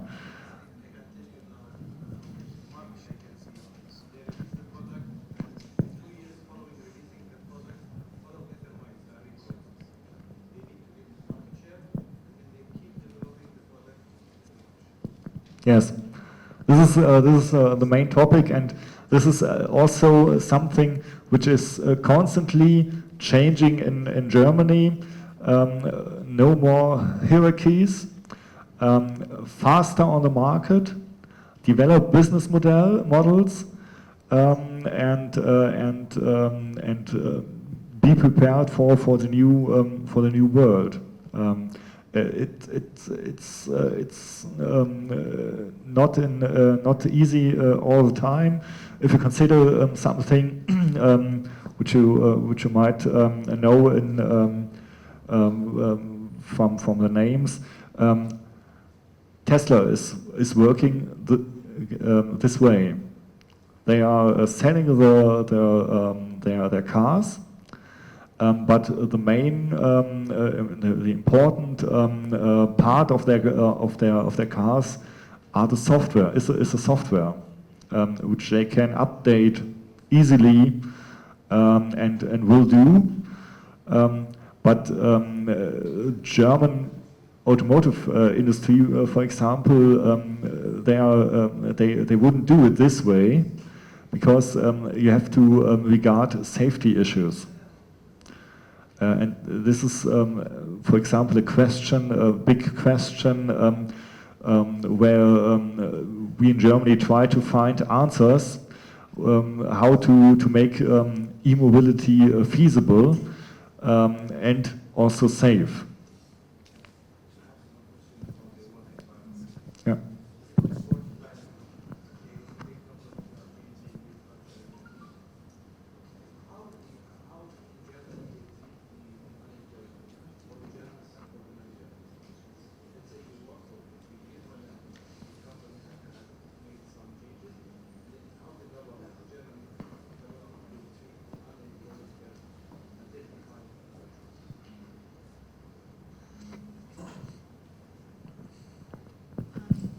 First of all, one big advantage in Germany that the contracts, the working contracts, are really strong. So, for example, compared, we talked about US contracts last night compared to contracts in the US, where it's fairly or more easy to, let's say, fire someone or to get rid of an employee, is very so that usually. As an employee, you have at some point an unlimited contract with your employer, like with Debe, for example. So it's very rare that we decide we don't want you anymore. This slide is finished. After that is salaries. Salaries. Yeah, but I'm just saying, even for restructuring, you need, as a German employer, you need a very good reason to get rid of employees. It's not easy as an employer to do that, I know that, which is good for you as employees. So the contracts are really strong, I can absolutely guarantee that. In case you are unemployed, the government is financially supporting unemployed people in Germany. Of course, it usually depends on the type of visa that you have, because some of the visa that are only connected to the working contract that you have. So if something happens with your work contract, for whatever reason, you have to look in that individual way what is going to happen next. Are you even allowed to stay in the country? That really depends on the visa that you have. But for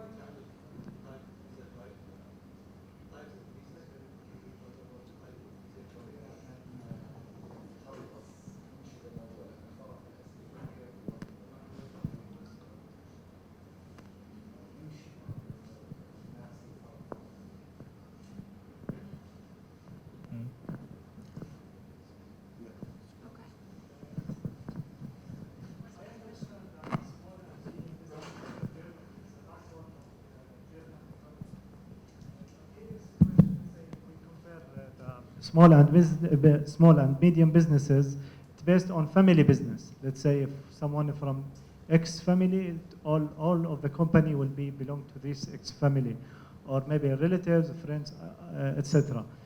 Is it similar situation to have this in Germany, or it may be totally different? It's not totally different. It's quite the same if you consider small and medium-sized companies and even hidden champions. They are almost all family-owned, which is not a minus. In my view, it's a positive because they are very much into their region. They want to create jobs in their region, and they have in a region not much fluctuation concerning their workforce. So it's in my view it's a plus, and there are some examples of small and medium-sized companies. In my view, it's if you have a turnover of about 200 million, you are just a medium-sized company, but they are all family-owned through a lot of generations. One company I have in mind is about 120 years old, 150 years old, and they are very successful and family-owned, and it's a benefit for all. Another question, maybe related to the previous one. Here in Jordan, we have the culture similar to South Europe country. If you are lovable in the company, they raise you up. If they hate you, raise you down. There is no maybe, let's say, fair enough in dealing with the employee. Sometimes employee maybe in second level employee. Is there any legal authority that you can go there to maybe raise a case or something if you face unfair? I think what you have to keep in mind regarding this, family-owned doesn't mean that they are out of the world. To put it this way, we have a very strong unions.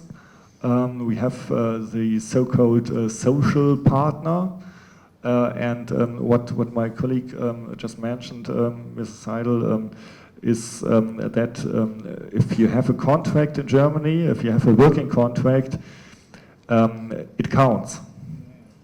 Yeah, and one reason for this is that we have strong unions, which are in for you as a worker. Very protective. Yeah. There's a question I would suggest that this is the last question, so we can go on. Yes. Is there a general platform, web platform, where foreigners can apply for work? I mean, here in Jordan, we have something called سجل, where you can register that you want to work and employers can reach you. Is there a similar platform in Germany? This is a general question, and specifically for your company, DP, is there a website that we can actually access to register for working? There is, I will be able to show you in a bit. The thing as an example that we offer for DB is like a DB own platform. There is nothing German-wide that you can register as an applicant to offer yourself with your documents.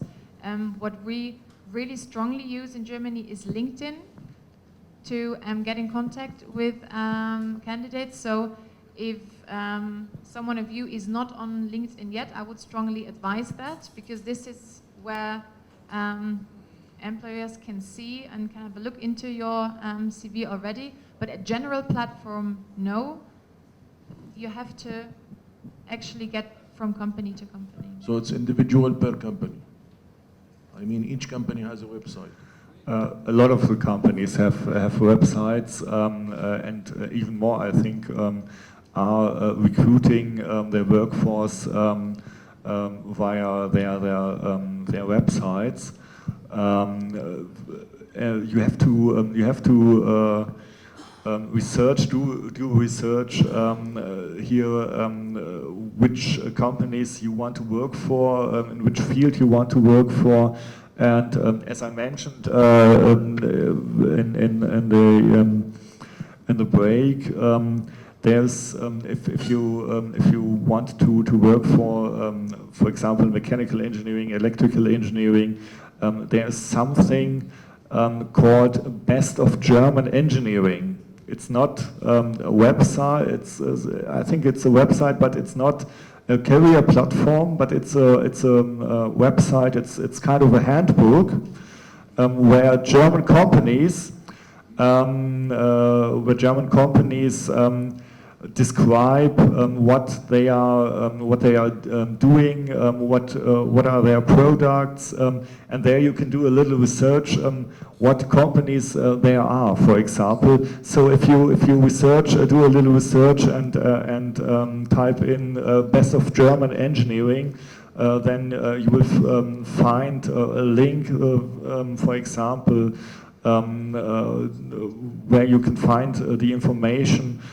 This is something which I would like to recommend to you, but there is not a career site from all the German companies where they offer their jobs. It's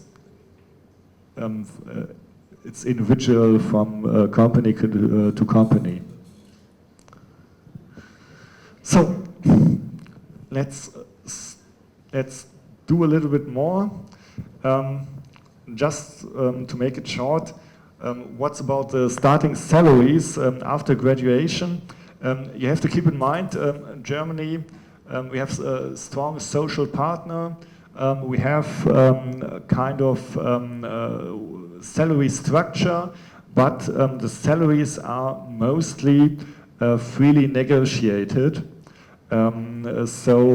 This is something you have to keep in mind. And also you have to keep in mind, if you are talking about salaries, Germans are not very forthcoming concerning their salaries. I would like to give you a tip. If you start working in a German company, don't start by asking your colleagues what their salary is. Don't do it. It's a no-go. What I show you in this slide, it's something of starting salaries considering the different branches in Germany. I think we give you the slides and afterwards. I think we can make it a little bit short, but in civil engineering, there you get sadly the lowest salary. about 44,600 euros a year. This is the reason behind this is that the constructions branch has concentrated in the last few years, and they are just starting to make a rise in their salaries, and it goes up to the automotive sector, where you have roughly 51,000 euros as a starting salary. And maybe just to mention, because the slide is in German, this is per year before tax. Yes. Those numbers. If you Yes. look at the numbers, it's per year before tax. Yeah. Yes, before tax. So I have to give you some slides to make it a little bit worse. You have you have some deductibles from this gross salary. Gross is not the same as net.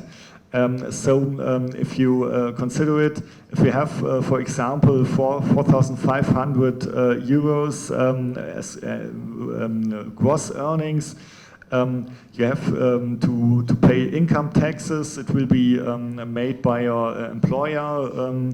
You have to have so-called solidarity surcharge, which is something it's part of the reunification process in Germany.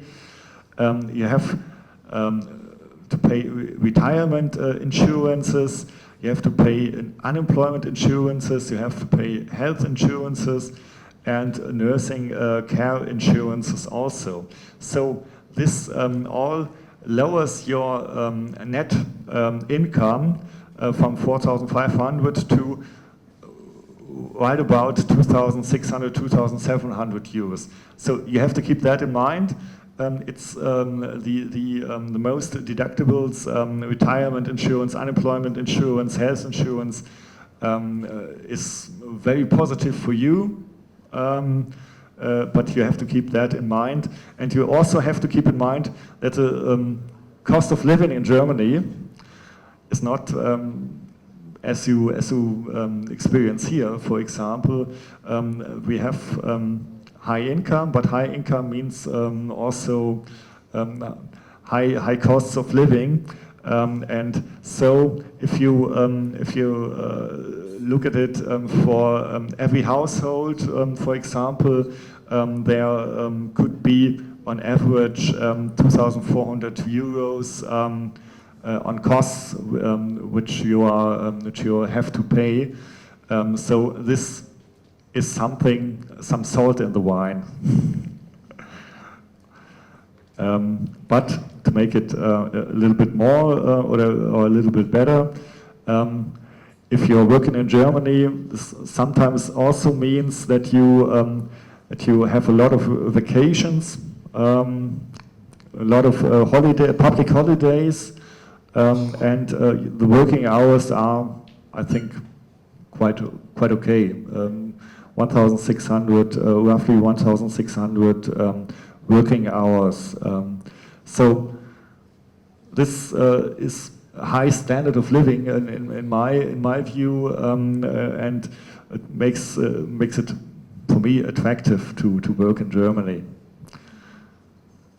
So I think we make it a little bit faster and come now to the point how to apply for a job in Germany. And this is part of Mrs. Seidel. Should we start?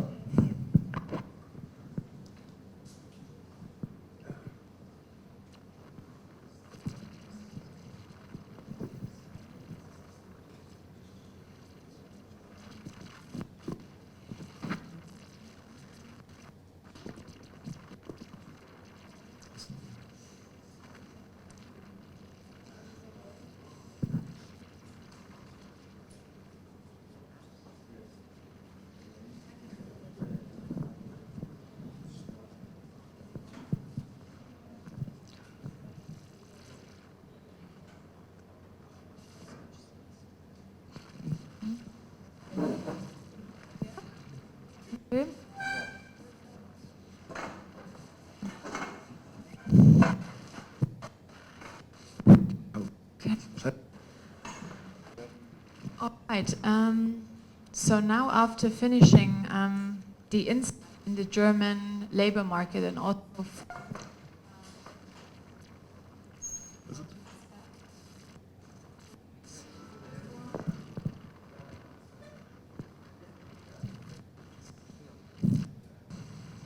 with the microphone. No. Yeah. Okay. No worries. Okay, good. Thank you. Now that you hopefully have an imagination or a picture of how working in Germany does look like, we already announced that now it's probably really interesting for you. How can you apply for a job in Germany in the end, and how does it work? What does the process look like? And of course, I am mostly referring, or all the examples that I will give you are from our company, but I will also give some general advice because it will also apply for the majority of companies in Germany. So the question that you had, I think, was where to find the jobs, or is there a platform that everything is registered? There are search engines which are collecting jobs from a lot of companies, which is, I don't know if you've heard of Stepstone, if you've heard of Indeed. This is when you look for job offers. This is where you will find collected job offers for a lot of companies. But to give you an example, and let's see if that works now, because we are connected to the internet. Can I repeat them? Stepstone.com and Indeed.com. Okay. Correct. And yes. Yeah. Let's see how fast we are connecting, because this is the example for how does the platform at Debe look like, or is not? Yeah. Just a quick moment.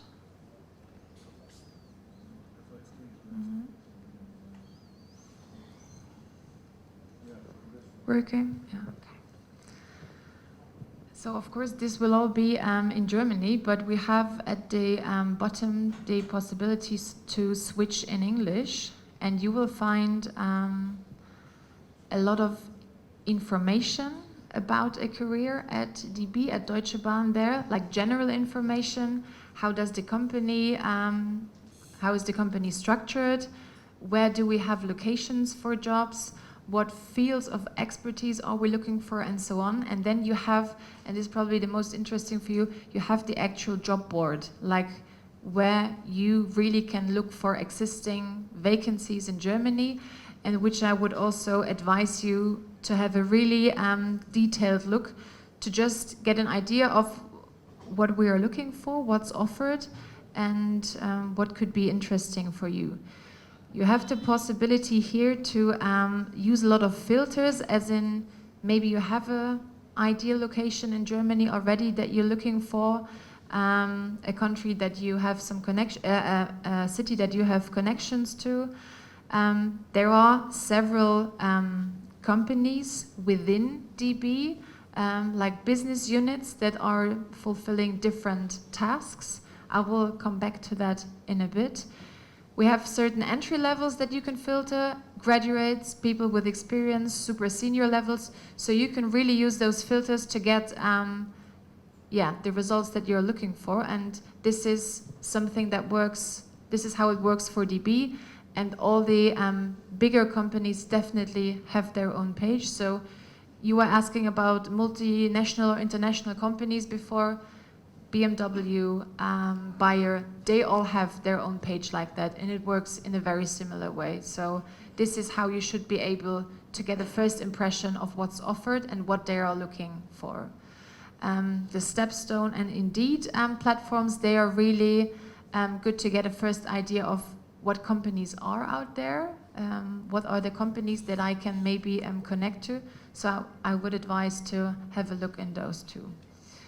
This just is an example how things look like, and maybe, I mean, we just take a a random one, doesn't, or maybe we take, we can use an engineer example.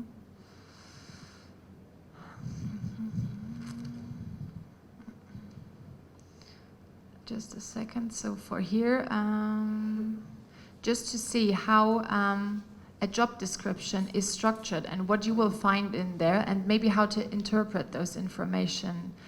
Of course, you will see a title here. They will tell you about your responsibilities. Unfortunately, this is in German now, but there will be English ones if you dig deeper. Responsibilities like what is your task? What is your task in the team?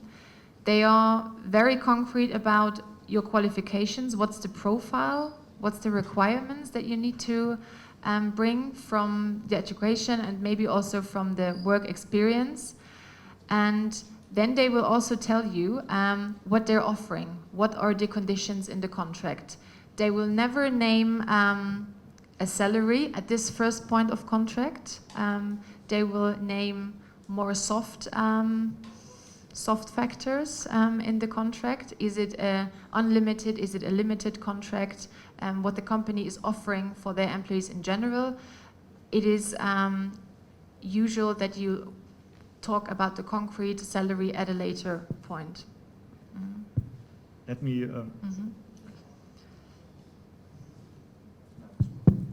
Let me add something concerning the salaries.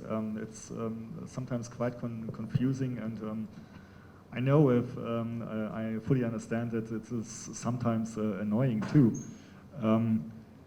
Most of the companies which advertise their jobs ask you to tell them what you expect as a salary. It's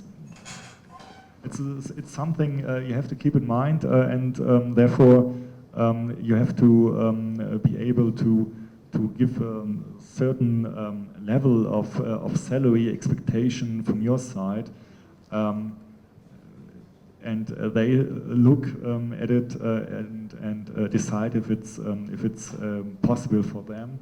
So in my view, it's sometimes a bit annoying, but that's the way it is in Germany. Yeah, it's absolutely common for companies to ask that, yeah. And maybe a good advice for you would be, you've seen the overview from the slides of Mr. Rahut with the average salaries. So maybe we will make sure you get those slides afterwards, after this workshop. And maybe I think it's a good advice to take that as a starting point for your thinking process.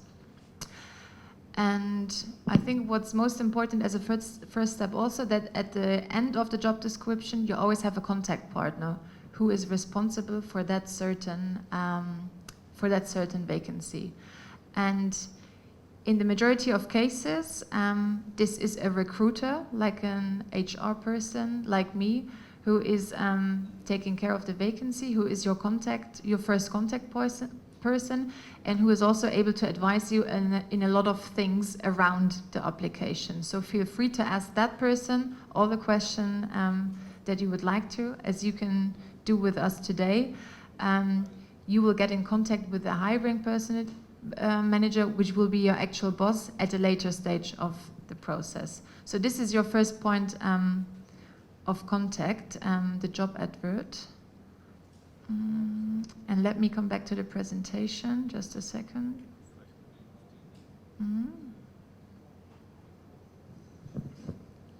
Hier sind wir doch gleich, ne?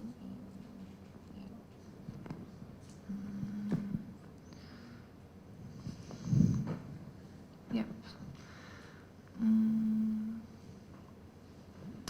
And there are three things that you have to prepare to apply in Germany. The first point of contact is this online platform where they will ask you to give you those documents online. So you should prepare that. And as many of you told us in the break that they already have some experience with application in Germany, you probably have experienced that already, the documents that we ask for.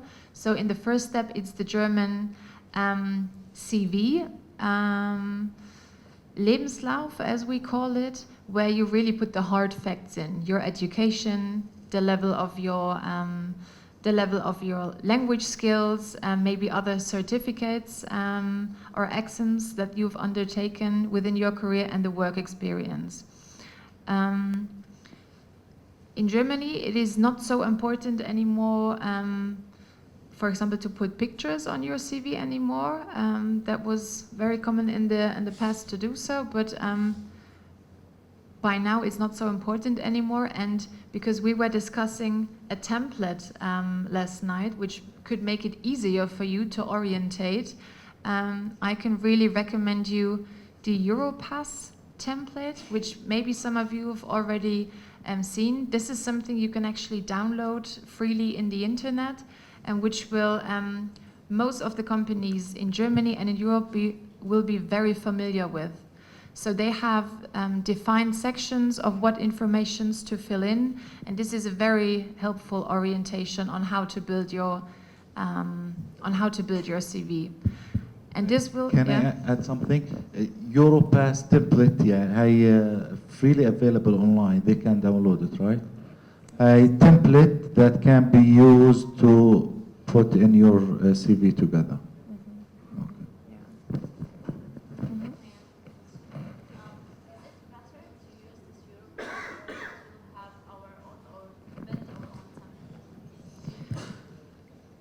To be honest, for us, it doesn't really make a difference. It is our, we want to, like the form itself, of course, it's the first impression that you make, and you should deliver your documents in like in a good looking way, let's say, but it really doesn't matter if you use the template or if you make your own. The important thing is the information that you deliver. So if you meet the important criteria, we will definitely contact you. It doesn't matter what template you are using. So you can really use that free of choice, really. Yeah.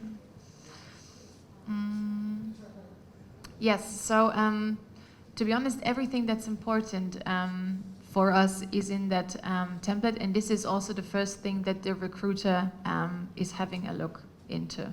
So are you meeting the basic criteria, education, language, and if there is work experience required, it should be visible there.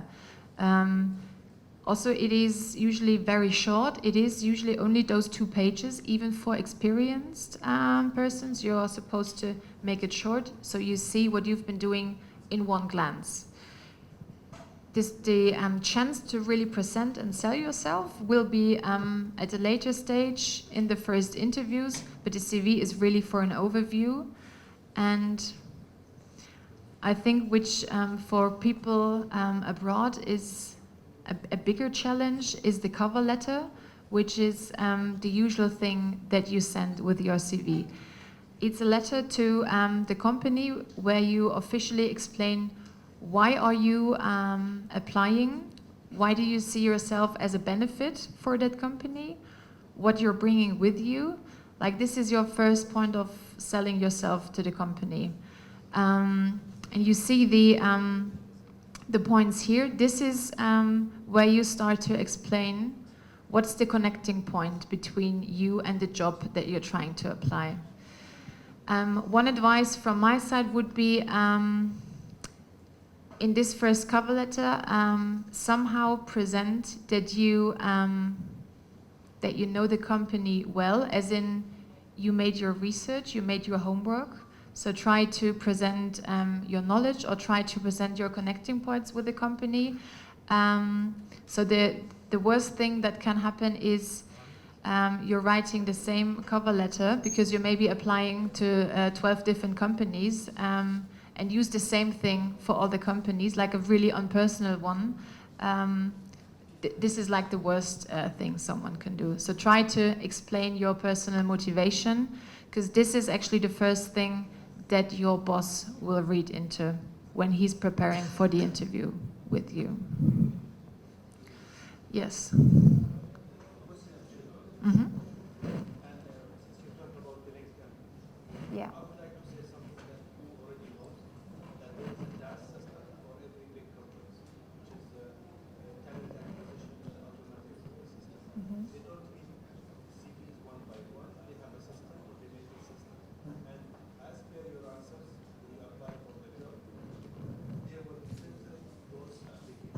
I wish we would have that. It would make our work a lot easier, but we're not using that kind of system.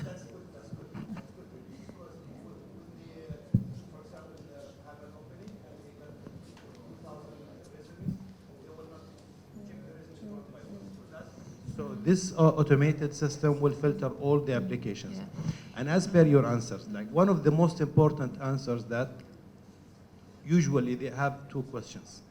Question number one, are you legally can work in this country where you applied in, like US, Canada, Germany, whatever. Yeah. Legally means that you have a work permit, you can work. Okay. Question number two, do you need or require now or in the future a sponsorship? So trust me, once you answer no and then yes, automatically you will get auto reply message, which is not for you mainly. It's for everyone who answered those questions like, yes, I'm not able legally to work in the country or I will require sponsorship in the future. Now the sponsorship in Europe, in US, Canada, and these countries, one of the most biggest obstructions here. Okay, how easy it is for Germany now. You said there is a requirement, there is an openings.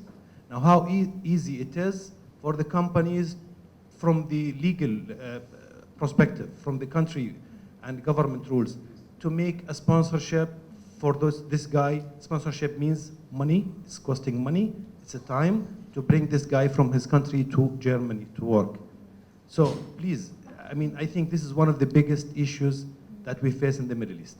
You are qualified, you are well educated, you have experience, you have trainings, in Germany even, okay? I visited Germany many times, and 12 times for Netherlands. I have a lot of experience. But because I am not a German citizen, I don't have a work permit, I don't have a legal papers, so this makes to me that it's impossible mission. How to make it happening? Because there were many points in one. Können Sie was über die legal Sachen sagen? Sorry. Yeah. Can I just comment to what my colleague said? Let's just talk about the companies in Germany. So not the international ones, the medium and small. Some companies, when you are applying for, you cannot go to the next step without the work permit, for example, the Beruf Erlaubnis. Yeah. So you cannot go to the next step without this document, I mean. So this is a fact. How we can go with it without this one. Thank you. I know that this is a problem, for sure. And in Germany, we are working on it to make that easier from the public side. We have something called Blue Card, as you might know. The Blue Card is especially for academic for the academic workforce, where you can get the Blue Card, work permission in Germany, also in Europe. But one prerequisite is to find a job, a company which wants to hire you. It makes your life easier. And all the processes starting after the application, starting after job interviews, for example. These are the questions you should have an answer or try to find an answer in advance. But I don't think that you should not apply for a job in Germany because you don't have a work permission already. This is something we can give you as a tip, because it's something like in Germany we call it Henne-Ei-Problem. It's something where to start from. If you don't have a job, you don't get a work permission. You don't get a work permission because you don't have a job. So.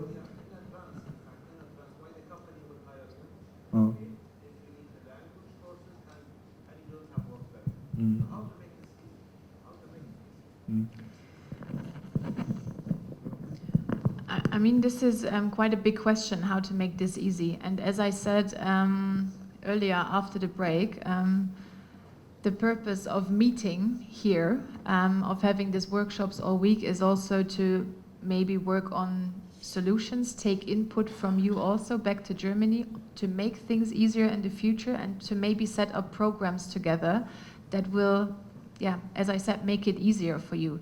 So you have to understand that also we are, as companies and also as a country, we are still in the process of preparing, okay, for those kind of applications, and on the process itself for taking them in.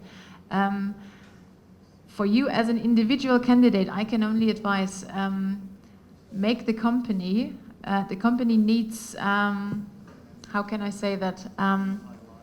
If the company really wants you, make them want you, and they will accompany you in the process as best as they can. So try to prepare yourself as good as you can.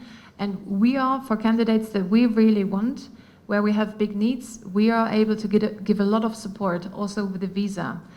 And for example, the government makes it easier for us if we're asking for visas in bigger numbers for same jobs. We can like apply for group visas. They make it easier for us if we do it that way. So this is the kind of program that I was talking about that we're trying to set up. So. Excuse me. Yes. Excuse me. Yes. Yes.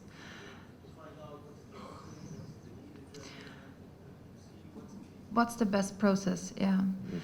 And to answer your first part of the questions with the algorithms checking the CVs, as we explained earlier, this can only be the case if you have a big pool of candidates where you have a selection problem, where you really have the challenge to select candidates from there. We have the problem of having a very small pool of candidates where we are in the situation, we look at every application very carefully, and if the candidate is not suiting or matching with the job, we even give alternative recommendations. This job maybe is not for you, but in a different location. We have something. This is, I can speak for our company. We do that because we are in a different situation. So this algorithm thing is not even relevant for us. You don't have to be afraid to be put away with your profile from an algorithm.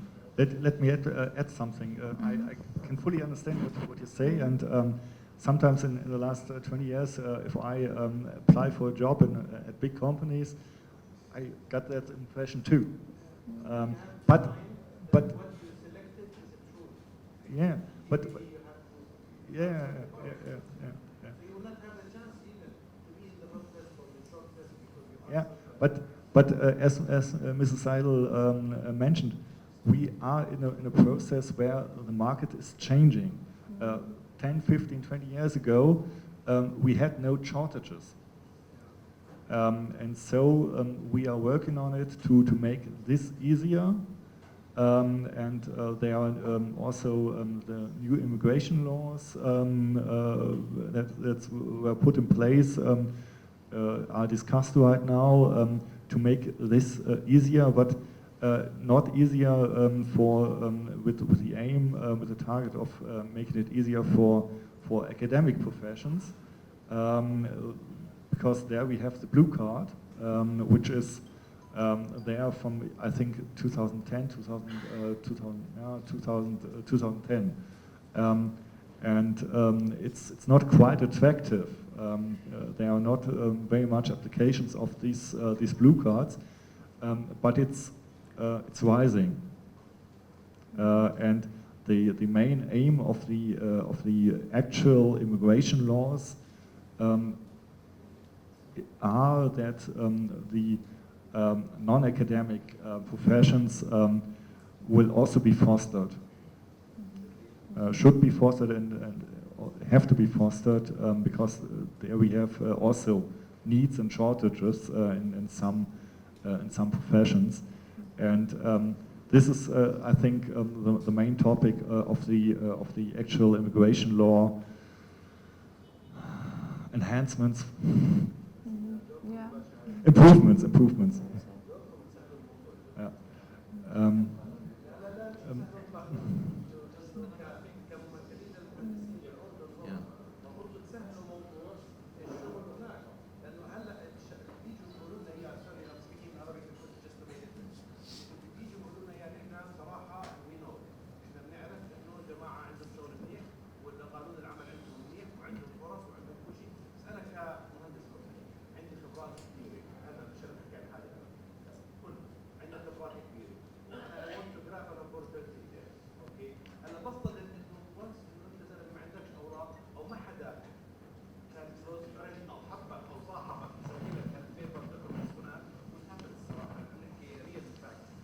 بس انا بدي اقول لك شغله، يعني هو اذا بتحصل، انا مثلا عشت في امريكا فتره طويله، في جوب بقدم عليها من كل الجنسيات، اذا الشركه بدها اياك ويلينج انها تعطيك سبونسر شيب they hire you. في شركات من البدايه بقول لك انا بديش ناس بده سبونسر شيب، فبالتالي هذا الموضوع بيكون واضح ومعروف من البدايه، عارف علي؟ يعني هسه احنا اللي بنحكيه مع الدي بي بقول لك لا، يعني احنا اذا في ناس بدنا اياهم وانترستد فيهم وي كان سبونسر، عارف علي؟ يعني الموضوع مش انه ما فيش حدا بحصل شغل الا انه عنده سبونسر شيب. طب انا اذا من الاردن يعني مين بده يعطينا هناك سبونسر شيب اذا ما بتكون الشركه اللي بدها تشغلني، عارف علي؟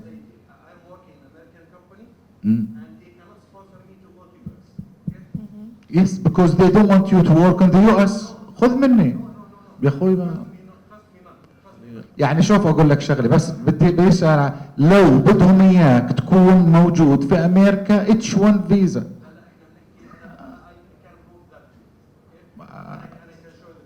طيب خلاص خلينا نروح على تفضل. I just want to ask two questions. One is very simply, what is DP for? And the important one is after you get work in Germany, what next? After certain years, do I get a German nationality? Or I have to jump from one job to another company, to another company, to another company, and at a certain time you will get satisfied with the number of foreigners and be expelled out of Germany?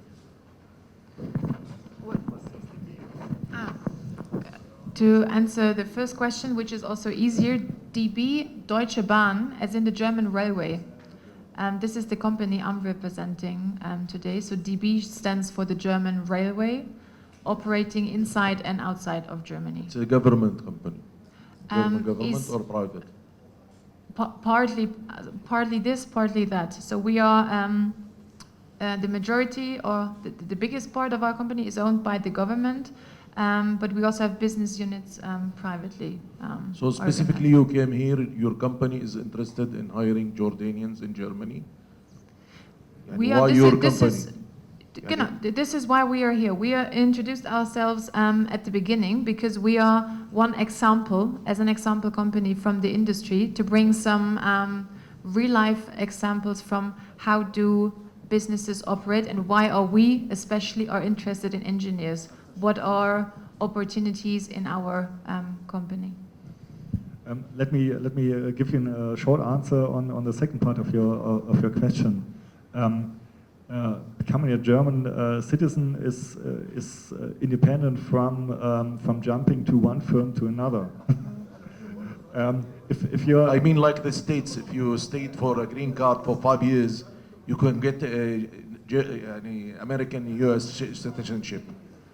Yeah, but it's in Germany it's independent from where you are working and if you jump from one job to another, if you get a job, you don't have a system like the green card in the States. In Germany, as I'm not an expert in that kind of branch, legal branch, but I think if you are living in Germany for about 10 years, you can apply for German citizenship, applying for the German citizenship is different from jumping from one company to another. It's unrelated. It's to unrelated. The process of applying for German citizenship is another process completely. Yeah. Okay. Coming back, in the beginning I said there's 3 parts, and the last parts, of course, supporting your application is the attachments. That means the actual documents, certificates that you're having. Like, it is usually the university degree, it is a proof or a certificate about the internships or the work experience that you've been doing. It is also common to have recommendations from previous employees who can recommend you as an employee. And it is also academic recommendations if you have something like that from your academic career. Depending on where you apply, it is of course advised to have a translation of that documents if you think it is important for your employer to understand what you've been doing there. So sending only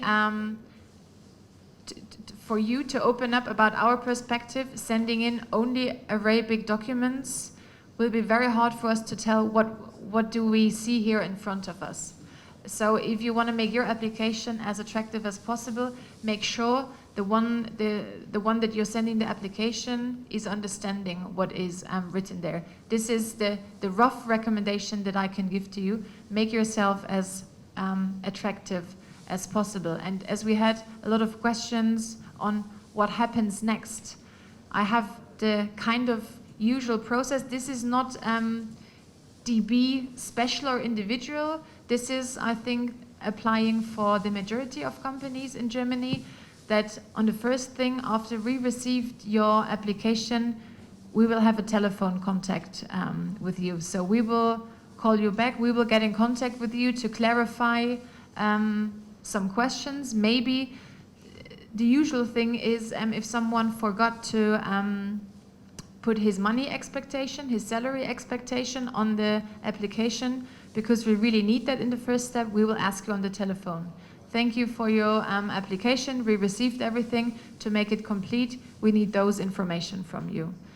It's also a good point of contact for you to ask first questions, like how long will it take before I get a reply when the interview will be, or maybe what is the location for the job, or any questions that you have in the first step. And this will be with a recruiter or with an HR person in general. The next thing will be a scheduled telephone interview, which, if you prefer, mostly can be done in English. And this can differ if the hiring manager already steps in at this point of the application. Sometimes it's still only with HR or recruiting people. And for us, in some cases in Germany, I know they even make contracts only on the base of Skype interviews. We have done that at Debe already in some cases with applicants who were absolutely unavailable for on-site interviews, but we really prefer to see the candidate and get in contact with them on-site. And to be honest, it also gives you more of a basis of information to make that big decision. Do I like what I see here? Do I like the company, the team? Do I like the environment? Is that somewhere where I really want to relocate to?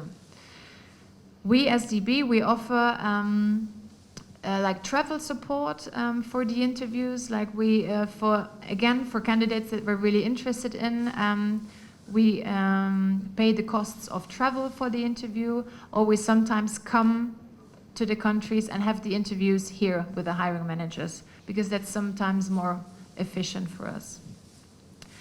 This just as an information for you. For a lot of jobs, a lot of engineer jobs in Germany, there is a medical examination also that follows before the contract is signed. As in, there are some security relevant factors that have to be checked. So this will be done by a medical institute, and has to be done before the contract is signed. And then if everything is okay, and if you accept the offer that was made to you, there will be the contract with the HR part. This is the usual process. Sometimes there is one interview only. Sometimes there's even 3 interviews because the company prefers it that way, but this is the usual process that we do for jobs in Germany. And again, this is not only for DB, but this is something you can count on with the majority of jobs there. So far, so good? Yes. Yes, yes. So we would, as you can see, lunch is already getting prepared now. We would finish this, how to apply here. Probably you have some questions about that, so save your questions for afterwards. We will come back to the questions after the break, and also we'll speak about recognition of your certificates, because this is also a big point in applying. So this after the break. راح ناخذ بريك هسه اللي هو لانش بريك. راح نرجع الساعة 2. راح يكون عندنا موضوع recognition of Jordanian certificate كيف بالألماني، وراح يكون عندنا سيشن اللي هو الأخير عن experience of foreign engineers بالدي بي. يعني هم راح يحكون عن خبرتهم بتعيين والريكروتمنت تبع المهندسين الأجانب، وبعدين راح يكون عندنا أسئلة وكونكلوجن للوركشوب. بس خلينا نطلع لانش مشان نرجع ونخلص بسرعة. تفضل. بس نخلص السلايدات وكل شيء بعدين ندخل بموضوع الأسئلة. يعطيكم العافية. احنا راح نكمل الوركشوب. طبعا بنرحب بزميل نقيب المهندسين اللي هو كان بصراحة ضاغط علينا كثير في موضوع سوق العمل الألماني وسوق العمل لخارج الأردن وموضوع الوركشوب. فأهلا وسهلا أبو فارس، مايكروفون. بسم الله الرحمن الرحيم. مساء الخير لكم جميعا. أنا بعتذر أنه كان لازم أرافقكم من الصبح، بس كان عندي ورشة عمل خارجية كان لابد أني أمثل نقابة المهندسين فيها. طبعا لقائنا اليوم هو استمرار لجهود نقابة المهندسين الأردنيين بتركيز الاهتمام على موضوع التدريب والتشغيل. ومثل ما أنتم كلكم عارفين الظروف اللي احنا بنمر فيها والبمر فيها البلد بشكل عام، تفعيل نظام ممارسة المهنة راح يخلق فرص عمل، وهذا دور إن شاء الله راح نلمس نتائجه في المراحل القادمة. كثير احنا مركزين على موضوع المكاتب الهندسية والمقاولات في مئات التخصصات الهندسية اللي لازم تشتغل في المستشفيات، بالمصانع، بالشركات، بالمؤسسات. بدها تضافر الجهود الجميع في هذا المجال. بالنسبة للأسواق الخارجية، من لما استلم مجلس النقابة عم بيحاول. ركزنا كثير في البداية على سوريا والعراق، توقعنا إنه مرحلة إعادة الإعمار تكون سريعة، طلع لا. يعني تعقيدات الملف الإقليمي تركت أثرها كبير على السوق السوري تحديدا. السوق العراقي في آفاق، بس ما بعرف الانتفاضة الأخيرة قديش بدها تأثر على الإعاقات، رغم إنه في عندنا شركات كبرى أخذت مشاريع بالعراق، ولحد الآن قديش بده يترك أثره على التشغيل ما بعرف. في محاولات على السوق الإفريقي، وبالمناسبة بدي أحكي معكم بوضوح وصراحة، بس يعني بتصلني بعض التعليقات على صفحات التواصل الاجتماعي بدهم يودونا على جنوب أفريقيا، بدهم يودونا ما بعرف إيش، وأحيانا هيك في نوع من النكات. يا عمي في عندنا ناس من الصين بيشتغلوا بالأردن، وفي ناس من كندا بيشتغلوا بالأردن، وناس من أستراليا بيشتغلوا بالأردن. هذا سوق العمل مفتوح، وبالتالي الكفاءات كل الكرة الأرضية متاحة أمامها إنها تشتغل فيها.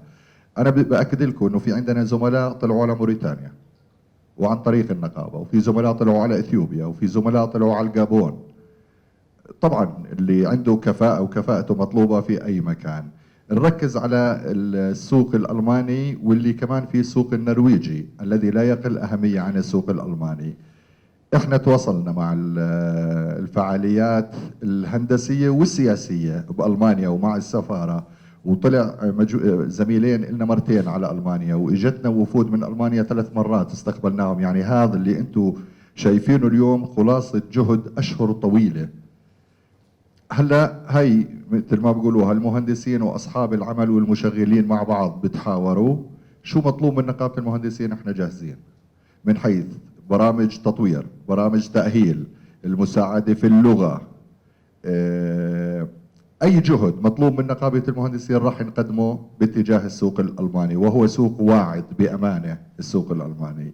هلا احنا راح ننتظر نهايه هذا اليوم، من ثم الدكتور بشار وتوفيق راح يتابعوا معهم حول الخطوات الإجرائية اللي بدي إياه تكونوا على قناعة.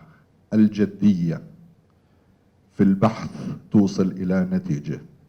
اللي قاعد بالبيت وورا التواصل الاجتماعي بس ما راح يشتغل. الشغل بده حركة وبده جهد، وبالحركة بركة. احنا بنقابة المهندسين كل إمكانياتنا تحت تصرف زملائنا وزميلاتنا.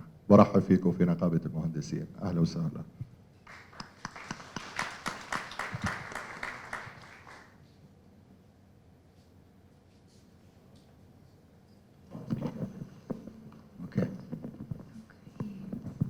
Okay.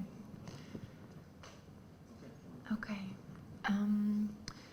Yeah, as we ended before the break, we said please collect your questions or save your questions for after the break. We finished the section on how to apply, how to prepare your application in the best possible way for, let's say, German companies. And just during the lunch break, we discussed again, and this is one point we want to focus on for you. Try to prepare your application, your profile in the best possible way that you can within this application. Make the companies be really interested in you. This is your chance, or this will be the best chance that they will support you on the way to become an employee in Germany. Like this is the best chance that you have. Consider the German that we mentioned, consider their application process, and then there you will meet a lot of interested companies that are looking for exactly your skill set and for the talent that you're offering. As we also said, we will also be working on our connection to make that easier for you in the future. But now, are there any questions left? I know we've answered a lot of questions already, but are there any questions left on how to apply, how does it work in Germany, or what to expect? Yes.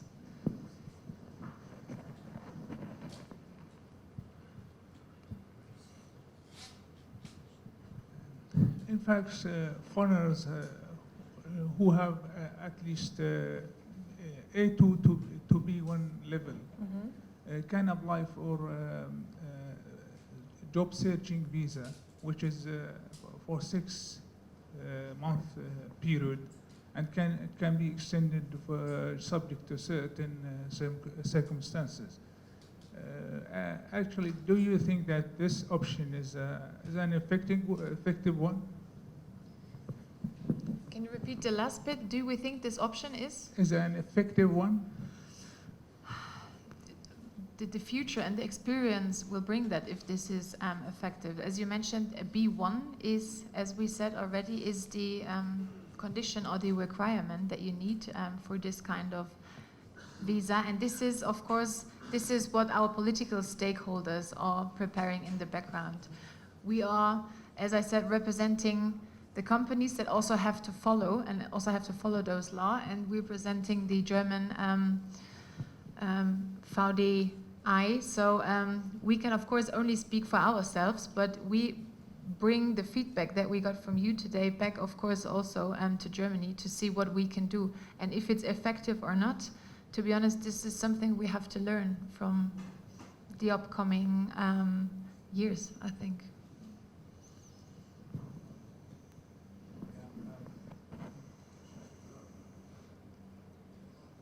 Hello? Okay. Let me add to that point.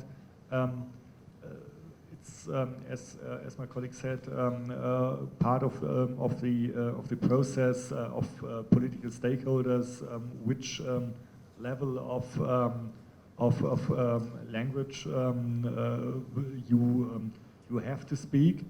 But in our view, and I think we stressed it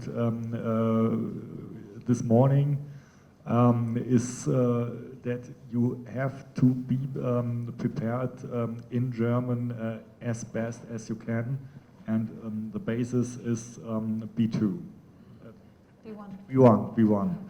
And regardless of what lawmakers will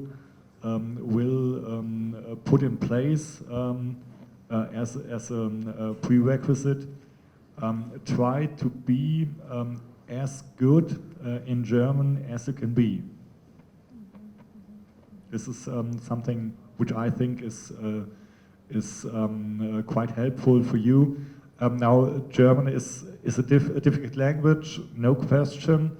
But if you have a good basis to speak German afterwards, when you're in Germany, when you're working in Germany, it all gets better.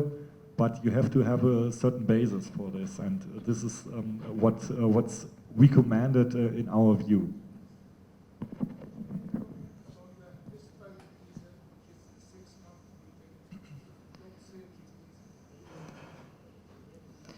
I'm not a legal expert in that field. It's a new possibility for foreigners to come to Germany. This will be put in place with the new migration law, which is in the process of implementation and will take place, will be effective, I think, in 2020.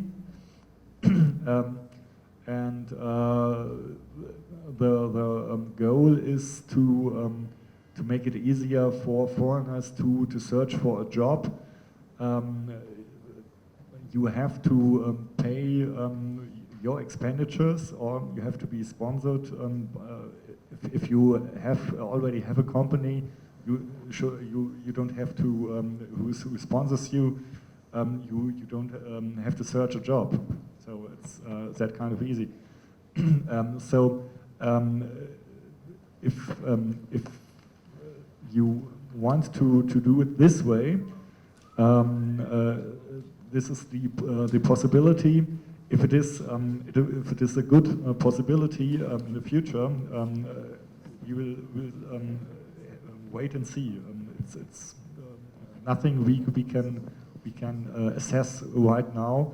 In my view, it's in some ways a bit difficult. Just coming to Germany just to find a job, but you are. You are skilled. You're skilled people. You can apply for blue cards, for example, and there you have. Therefore, you have to find a company who gives you a work contract, and this is a process where a lot of positive things and possibilities lies for you. But this 6 months period, my personal experience is 6 months to find a job in Germany is very short. So.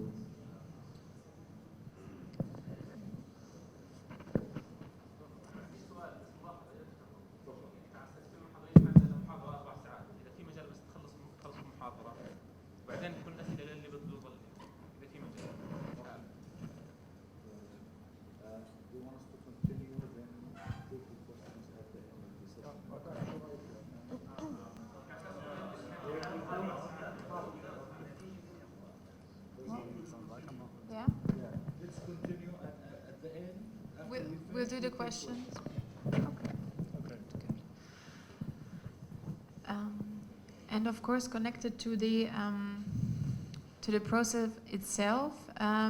We mentioned already that, of course, your status as an engineer or the job title, so the recognition of your certificates here is also a critical point. And I will hand over to Mr. Rahut. If you want to hold the job title engineer in Germany, you have to have the or consulting engineer. It is necessary that you have to have your foreign qualification, your bachelor degree or your master degree or else verified, and there we can give you the advice that to look at a page for more information on responsible authorities who can give you advice on how to recognize your qualifications in Germany. And afterwards you will get the slides. This is the German internet address, but you can the internet page is also in English, so don't be afraid that you have to speak and read and understand German. Yes, and there you will find a lot of information about the process of recognition in Germany, and especially which authorities you have to speak to get your qualification recognized. It's just in short what we can say about recognition of your qualification in German.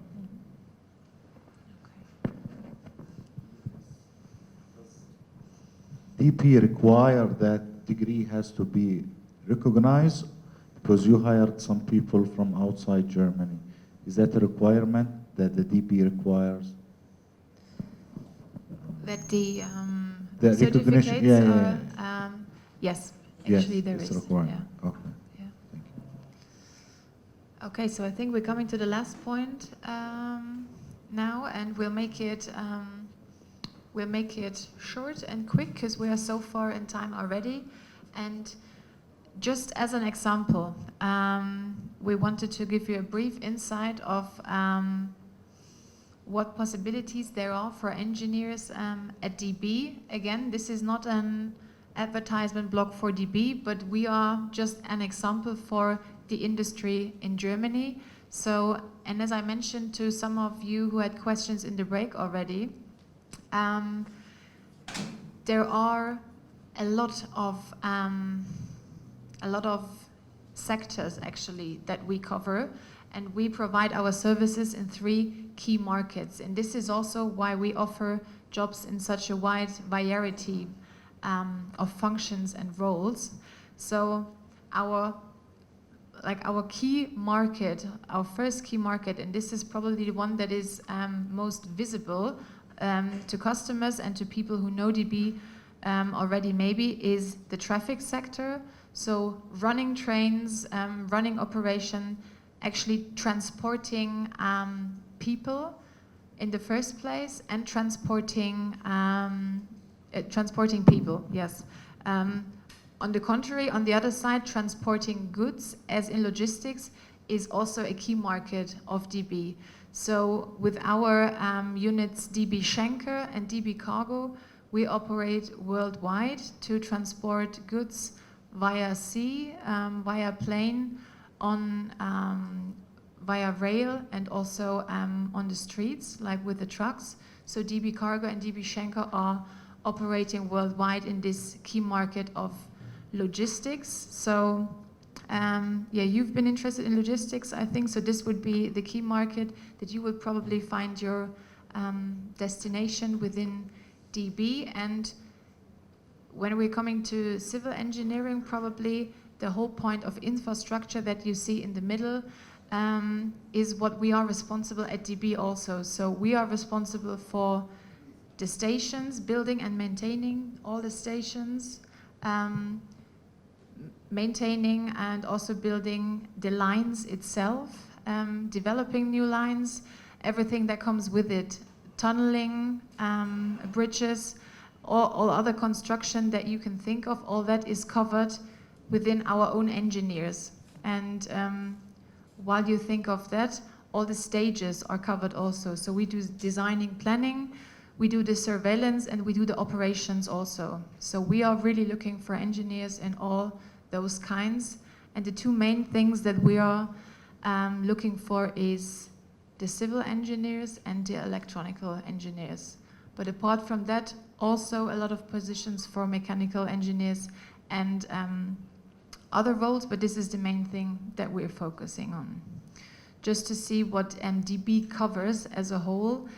And for this year, for 2019, I said in my introduction this morning that DB itself is recruiting 25,000 new employees for our business, which is a lot. And within Germany and also within Europe, we are the company who is employing most at the moment, because on the one hand there are a lot of engineers and a lot of people are going to be pensioners soon, because our employees are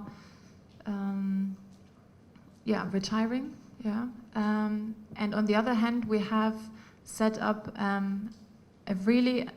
a lot of new projects that we need new employees for in fields of digitalization, automation, and also new building projects within Germany and also outside of Germany that we recently got money from the government from. This is why we're looking in so high numbers for new employees. And to make it a bit more concrete, because we're always talking about projects, I just wanted to show you one project, because when I lived, before I went to Berlin, I lived in Stuttgart for 3 years, and I was doing all the recruitment for the DB project Stuttgart-Ulm, which is still Europe's biggest infrastructure project, which actually, and just to give you some numbers, covers a lot. So only looking at the tunnels and cuttings, it's huge distances. Number of tunnels, 16. So we were looking and are still looking for a lot of tunnel experts, a lot of bridging experts also. So it's a huge project that we were and are still looking for engineers in the southwest of Germany. A lot of those engineers are doing project management together with contractors that were already mentioned today. We're working together there with Züblin. We're working together with Bilfinger, so a lot of German big building companies who are our partners in this process. But DB is the main stakeholder in that project, and therefore looking for a lot of engineers. This as an example.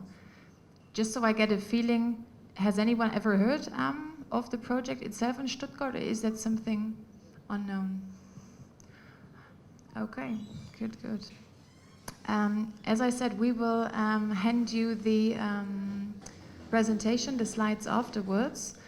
So you're going to have that, because here, but I think we don't have time for this, there is a video in English explaining to you better than I can actually now what they're doing in the project and what is the vision there, because actually they're connecting 2 cities with each other, and they're doing all the work. We say in Germany unterm rollenden Rad, which means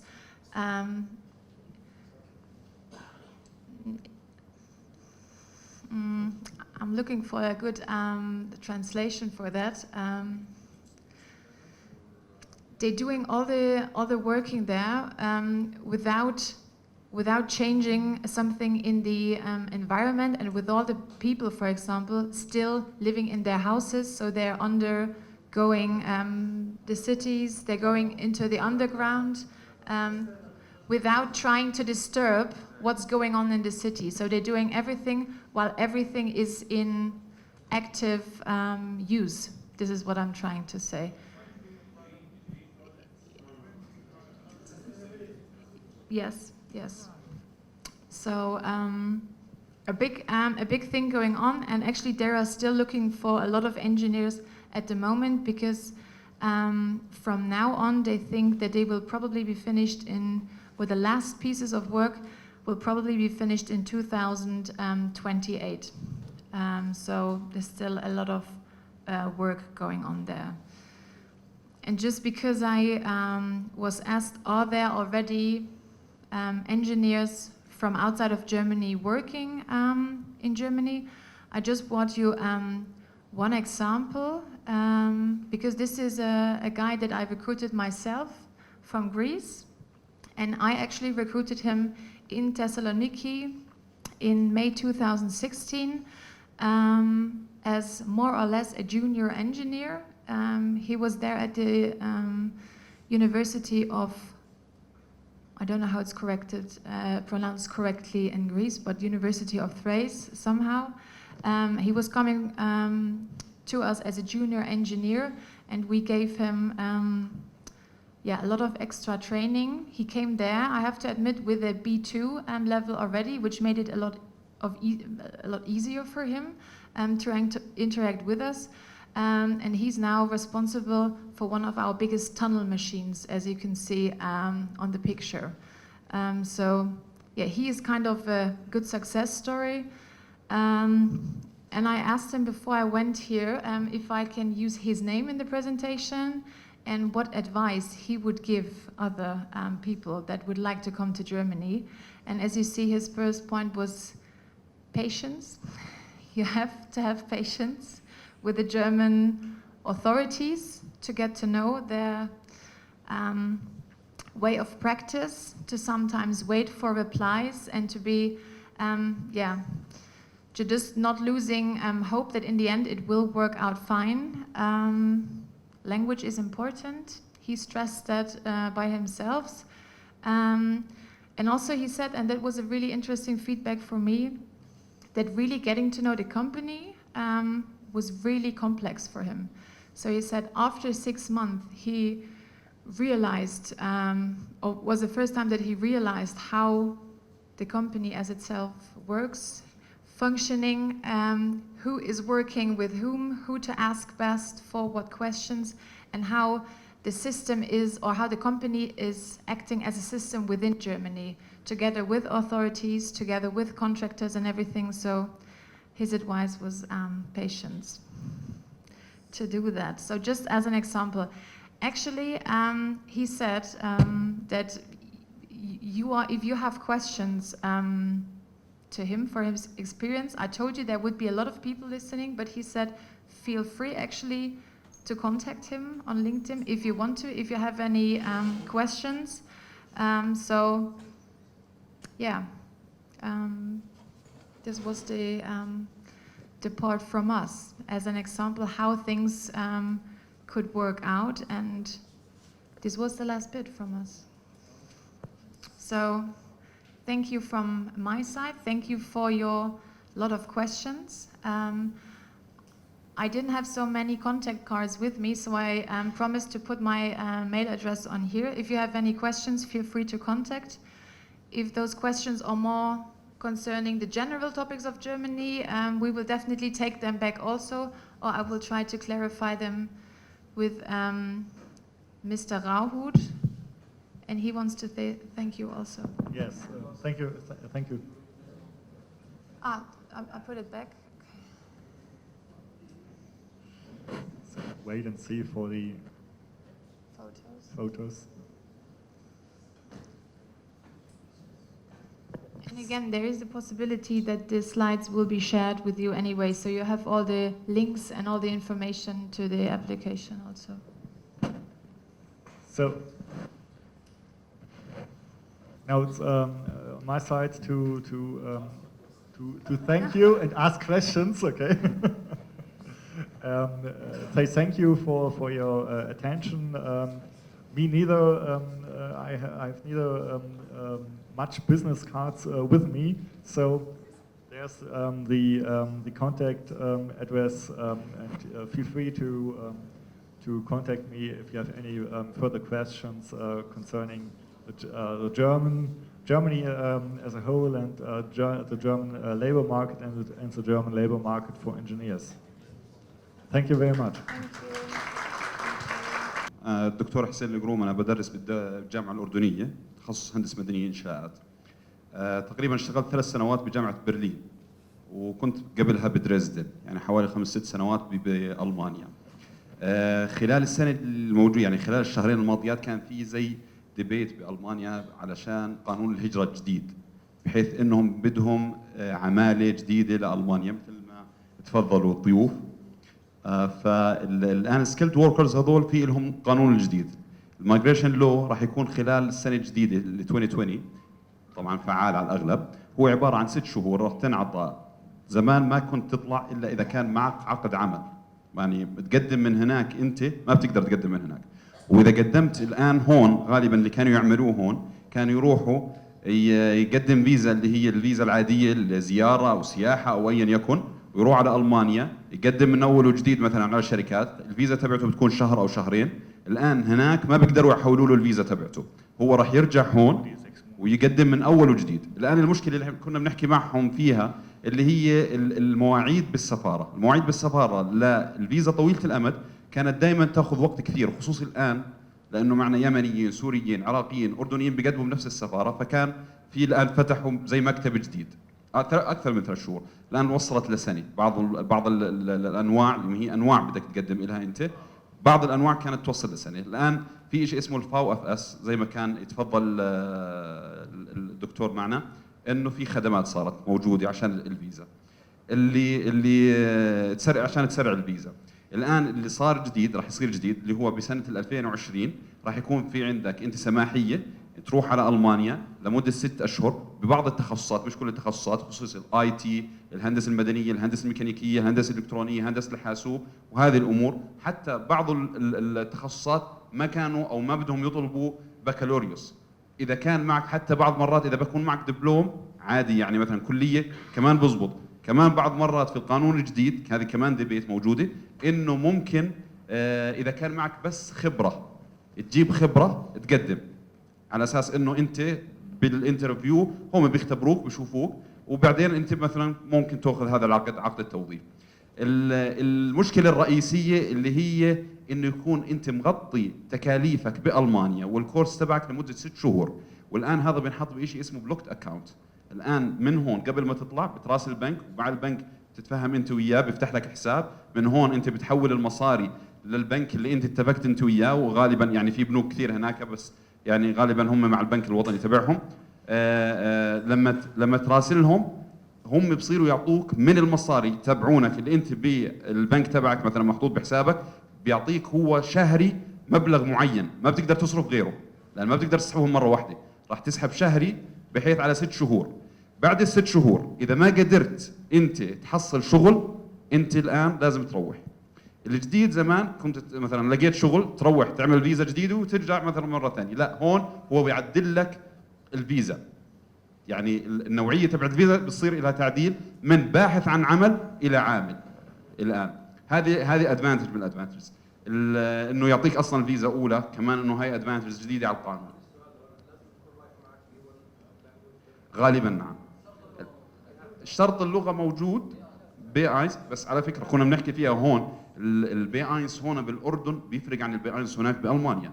الان انت مثلا انا لما طلعت من هون كنت باخذ بيجوتي انت بتحكي مثلا بتقول انا اخذت البي اينس، بس لما طلعت انت برا الليفل تبعك مش نفسه، مش بي اينس، انت اقل، لانك انت هون اخذت الساعتين بالمعهد، رحت على البيت قعدت مع اخوانك اهلك اصحابك، ممكن راجعت لك نص ساعه اللغه وخلاص. بس هناك يعني ديلي بدك تحكي، بدك كذا، بدك تتعامل مع الناس، كلمه جديده من البان يعني هاي الامور. فهناك اللغه مستوى اللغه بيكون افضل. هو بي اينس ورقيا بي اينس، بس غالبا هو في امتحانات تاخذها في التلك، في الدي اس ها، في الداف، تست داف. الان هذول كلهم امتحانات نفس الكرايتيريا اليوم كلهم بالمانيا بالاردن وين مكان. بس انت لما تاخذ اللغه برا او تاخذها بمعهد محترم لغتك بتكون افضل، بتكون انت مهيئ يعني كواليفايد انك تمرق مع هذا التست.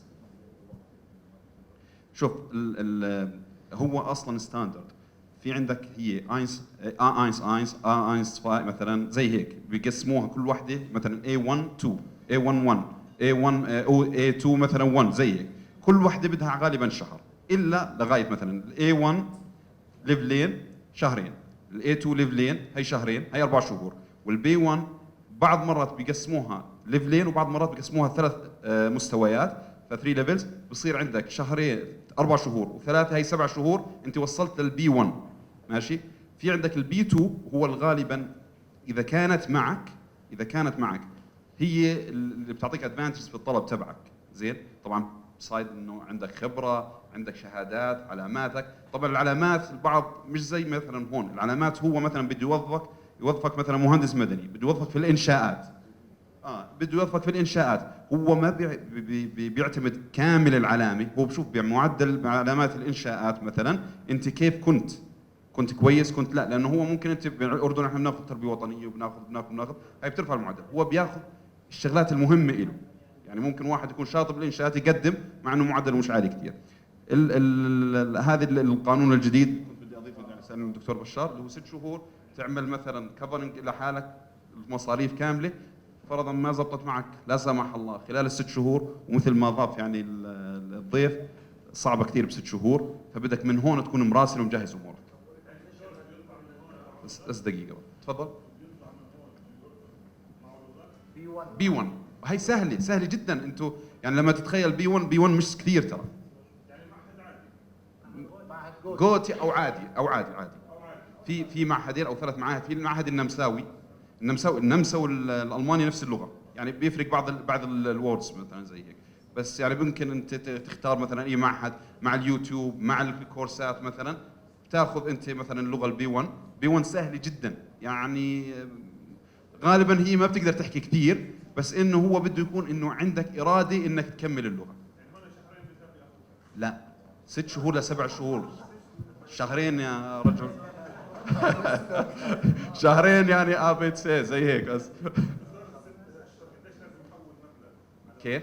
المبلغ غالبا هم حسب الولايه، مثلا من ولايه لولايه بتفرق، لانه بس ان جنرال بدك حوالي 700 يورو شهري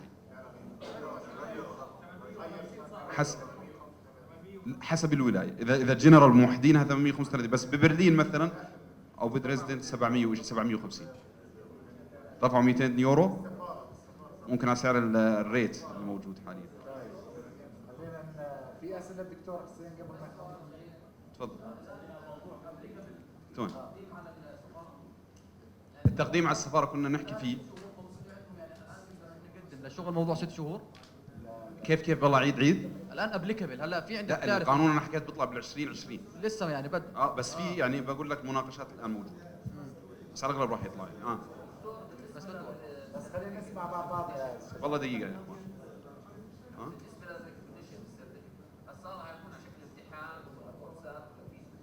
لا كمهندس ولا شو؟ كمهندس مدني غالبا او مدني او شو ما كان، الشركه اذا شافت انك انت كواليفايد عشان تشتغل معها هم راح يعني يعترفوا بشهادتك مباشره. لا يعني غالبا هم بشوفوا الجامعه، بشوفوا الرانكينج تبع الجامعه، بشوفوا انت مثلا معدلك شو هو. يعني انا مثلا كنا نشتغل بجامعه برلين، كان يجينا مثلا ناس يقدموا طلب مثلا بدنا احنا ريسيرش اسيستنت، او بدنا مثلا طالب معي انا بالبحث تبعي، اشوف انا شو اللي عنده، نقابله مثلا كويس مش كويس. هو مثلا ممكن الجامعه مثلا بعض المرات تكون ظالمه مثلا مش بالرانك قوي، او مثلا او الكورسات صعبه، الكورسات كذا بالنسبه لجامعات ثانيه، فانت اخذت كورس قوي فالعلامات ما راح تكون عاليه كثير. اوكي، فممكن انت تشوف الطالب تختبره، انا بدي الشغلات هاي بتعرف فيها ما بتعرف فيها. يعني حتى في والله جامعات كثير كبيره يعني تحسب انه تصنيفها عالي، بس يجي المقدم الطلب منها بس مش كفؤ ياخذ البوزيشن، فلهيك هم ما بيعترفوا الا بالشخص نفسه. يعني ممكن اول شيء هاي الرانكينج وانه من الاردن وكذا وشيء زي هيك، هي تدخلك بس على الطلب، انه زي ما نحكي فاينلايزيشن للابليكنتس. فلترة. لا من هون من الأردن؟ لا يعني أنا اللي صار معي، أنا قدمت أول شيء على دريسدن، درست ماجستير بدريسدن. الطلب البروسيس اللي مشيت فيها أنا عبارة عن أونلاين، طلب مباشرة مع جامعة دريسدن، تواصلت معهم أنا. الآن علاماتي 1 2 3 4، علامات ممتازة كويسة. بخش مثلا في عندك اللي هو زي عندنا وحدة قبول وتسجيل، بيشوفوا إنه هل أنت منطبق عليك أنت الكرايتيريا اللي عندهم، بعدين بحولوها للبروفيسور. البروفيسور أو مدير البرنامج بيشوف 1 2 3 4 هذول ممتازات. اللي بيطلب منك بس هو إنك أنت تكون خاتم من الخارجية الأردنيين، مصدقها، يعني تصديق عادي، تصديق عادي، على اساس انه هو ما بيتعامل مع السفاره اللي هون بالمانيا بالاردنيه، الالمانيه بالاردن ما بتتعامل مع لا تربيه وتعليم ولا تعليم، بتتعامل مع خارجيه، بدك تروح على الخارجيه تصدق بعدين على الالمانيه بس. اسال اخ، سؤالي لك انت مش لهم. هم ولا للدكتور؟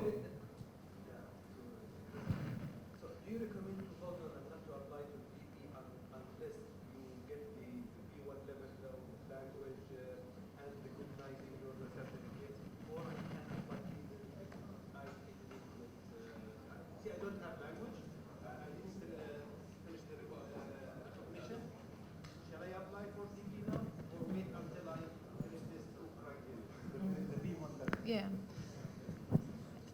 I mean, you can, of course, you can apply whenever you want to for a position that interests you. The thing is, from the point on when you apply, we will definitely get in contact with you and we will check what is there on your side. So when no B1 is there and when no certificates there that we can have a look into, we will most likely give a rejection in the first place, because everything else will be a look into the future that we cannot really make a decision on. So I would... Free service to do what? And this, yeah, to guide you definitely, like as a point of contact, to tell you what positions do we have, what would be a suitable position for you when you reach or when you meet certain requirements. But in general, for really applying for a position, to hand in your documents, that makes most sense when you have B1 already. Like getting in contact, getting advice, getting information, absolutely, but applying makes sense when you meet the criteria. And let me add one thing. We talked about it at the lunch break. Okay. Let me add one thing.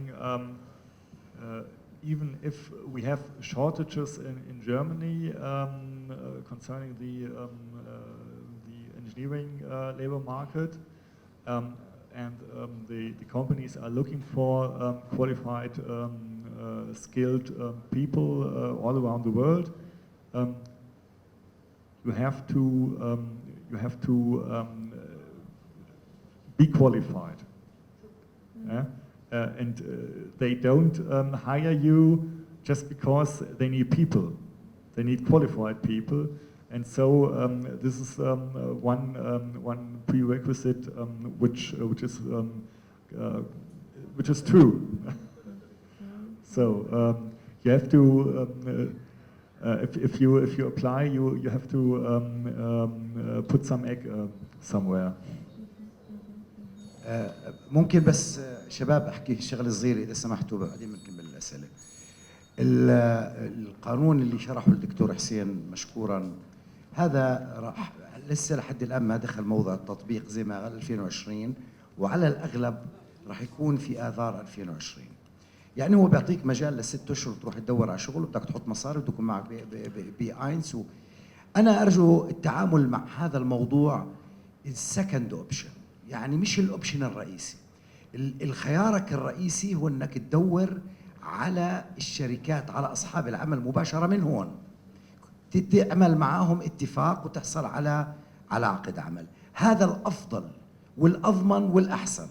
هلا موضوع انه هم فتحوا لنا المجال 6 اشهر يروح الواحد على المانيا تحت شروط معينه، يتم التعامل معاه زي ما تقول انه هيك خيار ثاني او ثالث. يعني ارجو انه نحطها هاي بس بالاعتماد. لازم ننشط على انه نصل الشركات الالمانيه. انا بدي احكي لكم شغله، انا والدكتور بشار شفنا اعلان يافطه بدوزلدورف، نحن نبحث عن مهندسين مدنيين بالشارع، اليافطه يافطه ضخمه. فالحقيقه في طلب، بس المساله ما بتيجي بسهوله، يعني بتيجيش عندنا هون، احنا بدنا ندور عليها جيدا. فارجو انه يعني اعتماد البحث والجهد بهذا الموضوع. اوكي.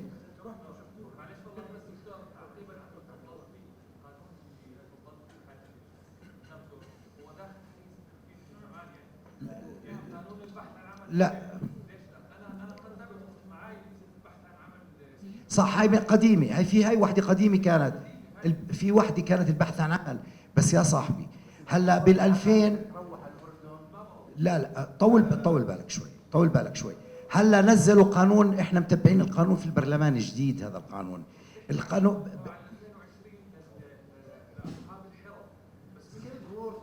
كله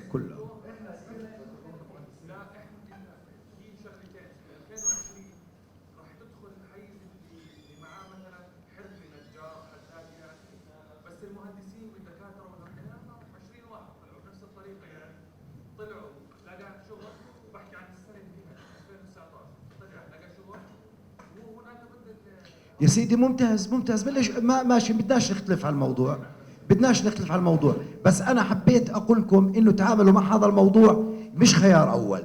الخيار الاول انه انت تدور وتتواصل مع الشركات وتحصل على عقد العمل تاعك، مش تروح لك 6 اشهر هناك وانت معك مصاري وبجوز تتغلب وما تندلش مزبوط وتخسر مصاري على الفاضي. من هون تواصل مع الشركات، هاي الفكره الاساسيه. في بعد اسئله في اخوان كانه خلص احنا خلصنا هيك. ظل في اي تفضل، ظل عندنا سؤالين. تفضل.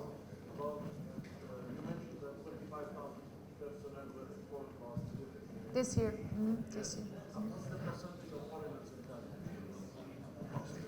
It's a very good question. I don't have a number with me, but it's a very good question. I don't have a number with me. I can definitely check that and put it in the slides that will be shared with you. I don't have a reliable number now, but everything would be an estimation now. So I'll give you a number for that afterwards.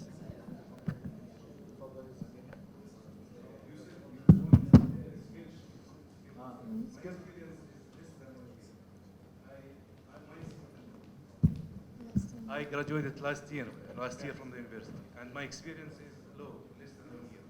What chances do I have to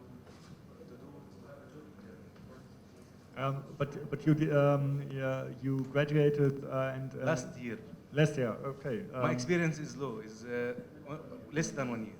Yeah. Do I have a great chance to find a job in Germany? You have a chance. In Germany, it is not the way that you ought to have job experience to work as an engineer. I think it's a difference from here in Jordan, and a lot of countries do it differently. Okay, we would like to thank you all for your long day, useful information. Would like to thank everybody for attending.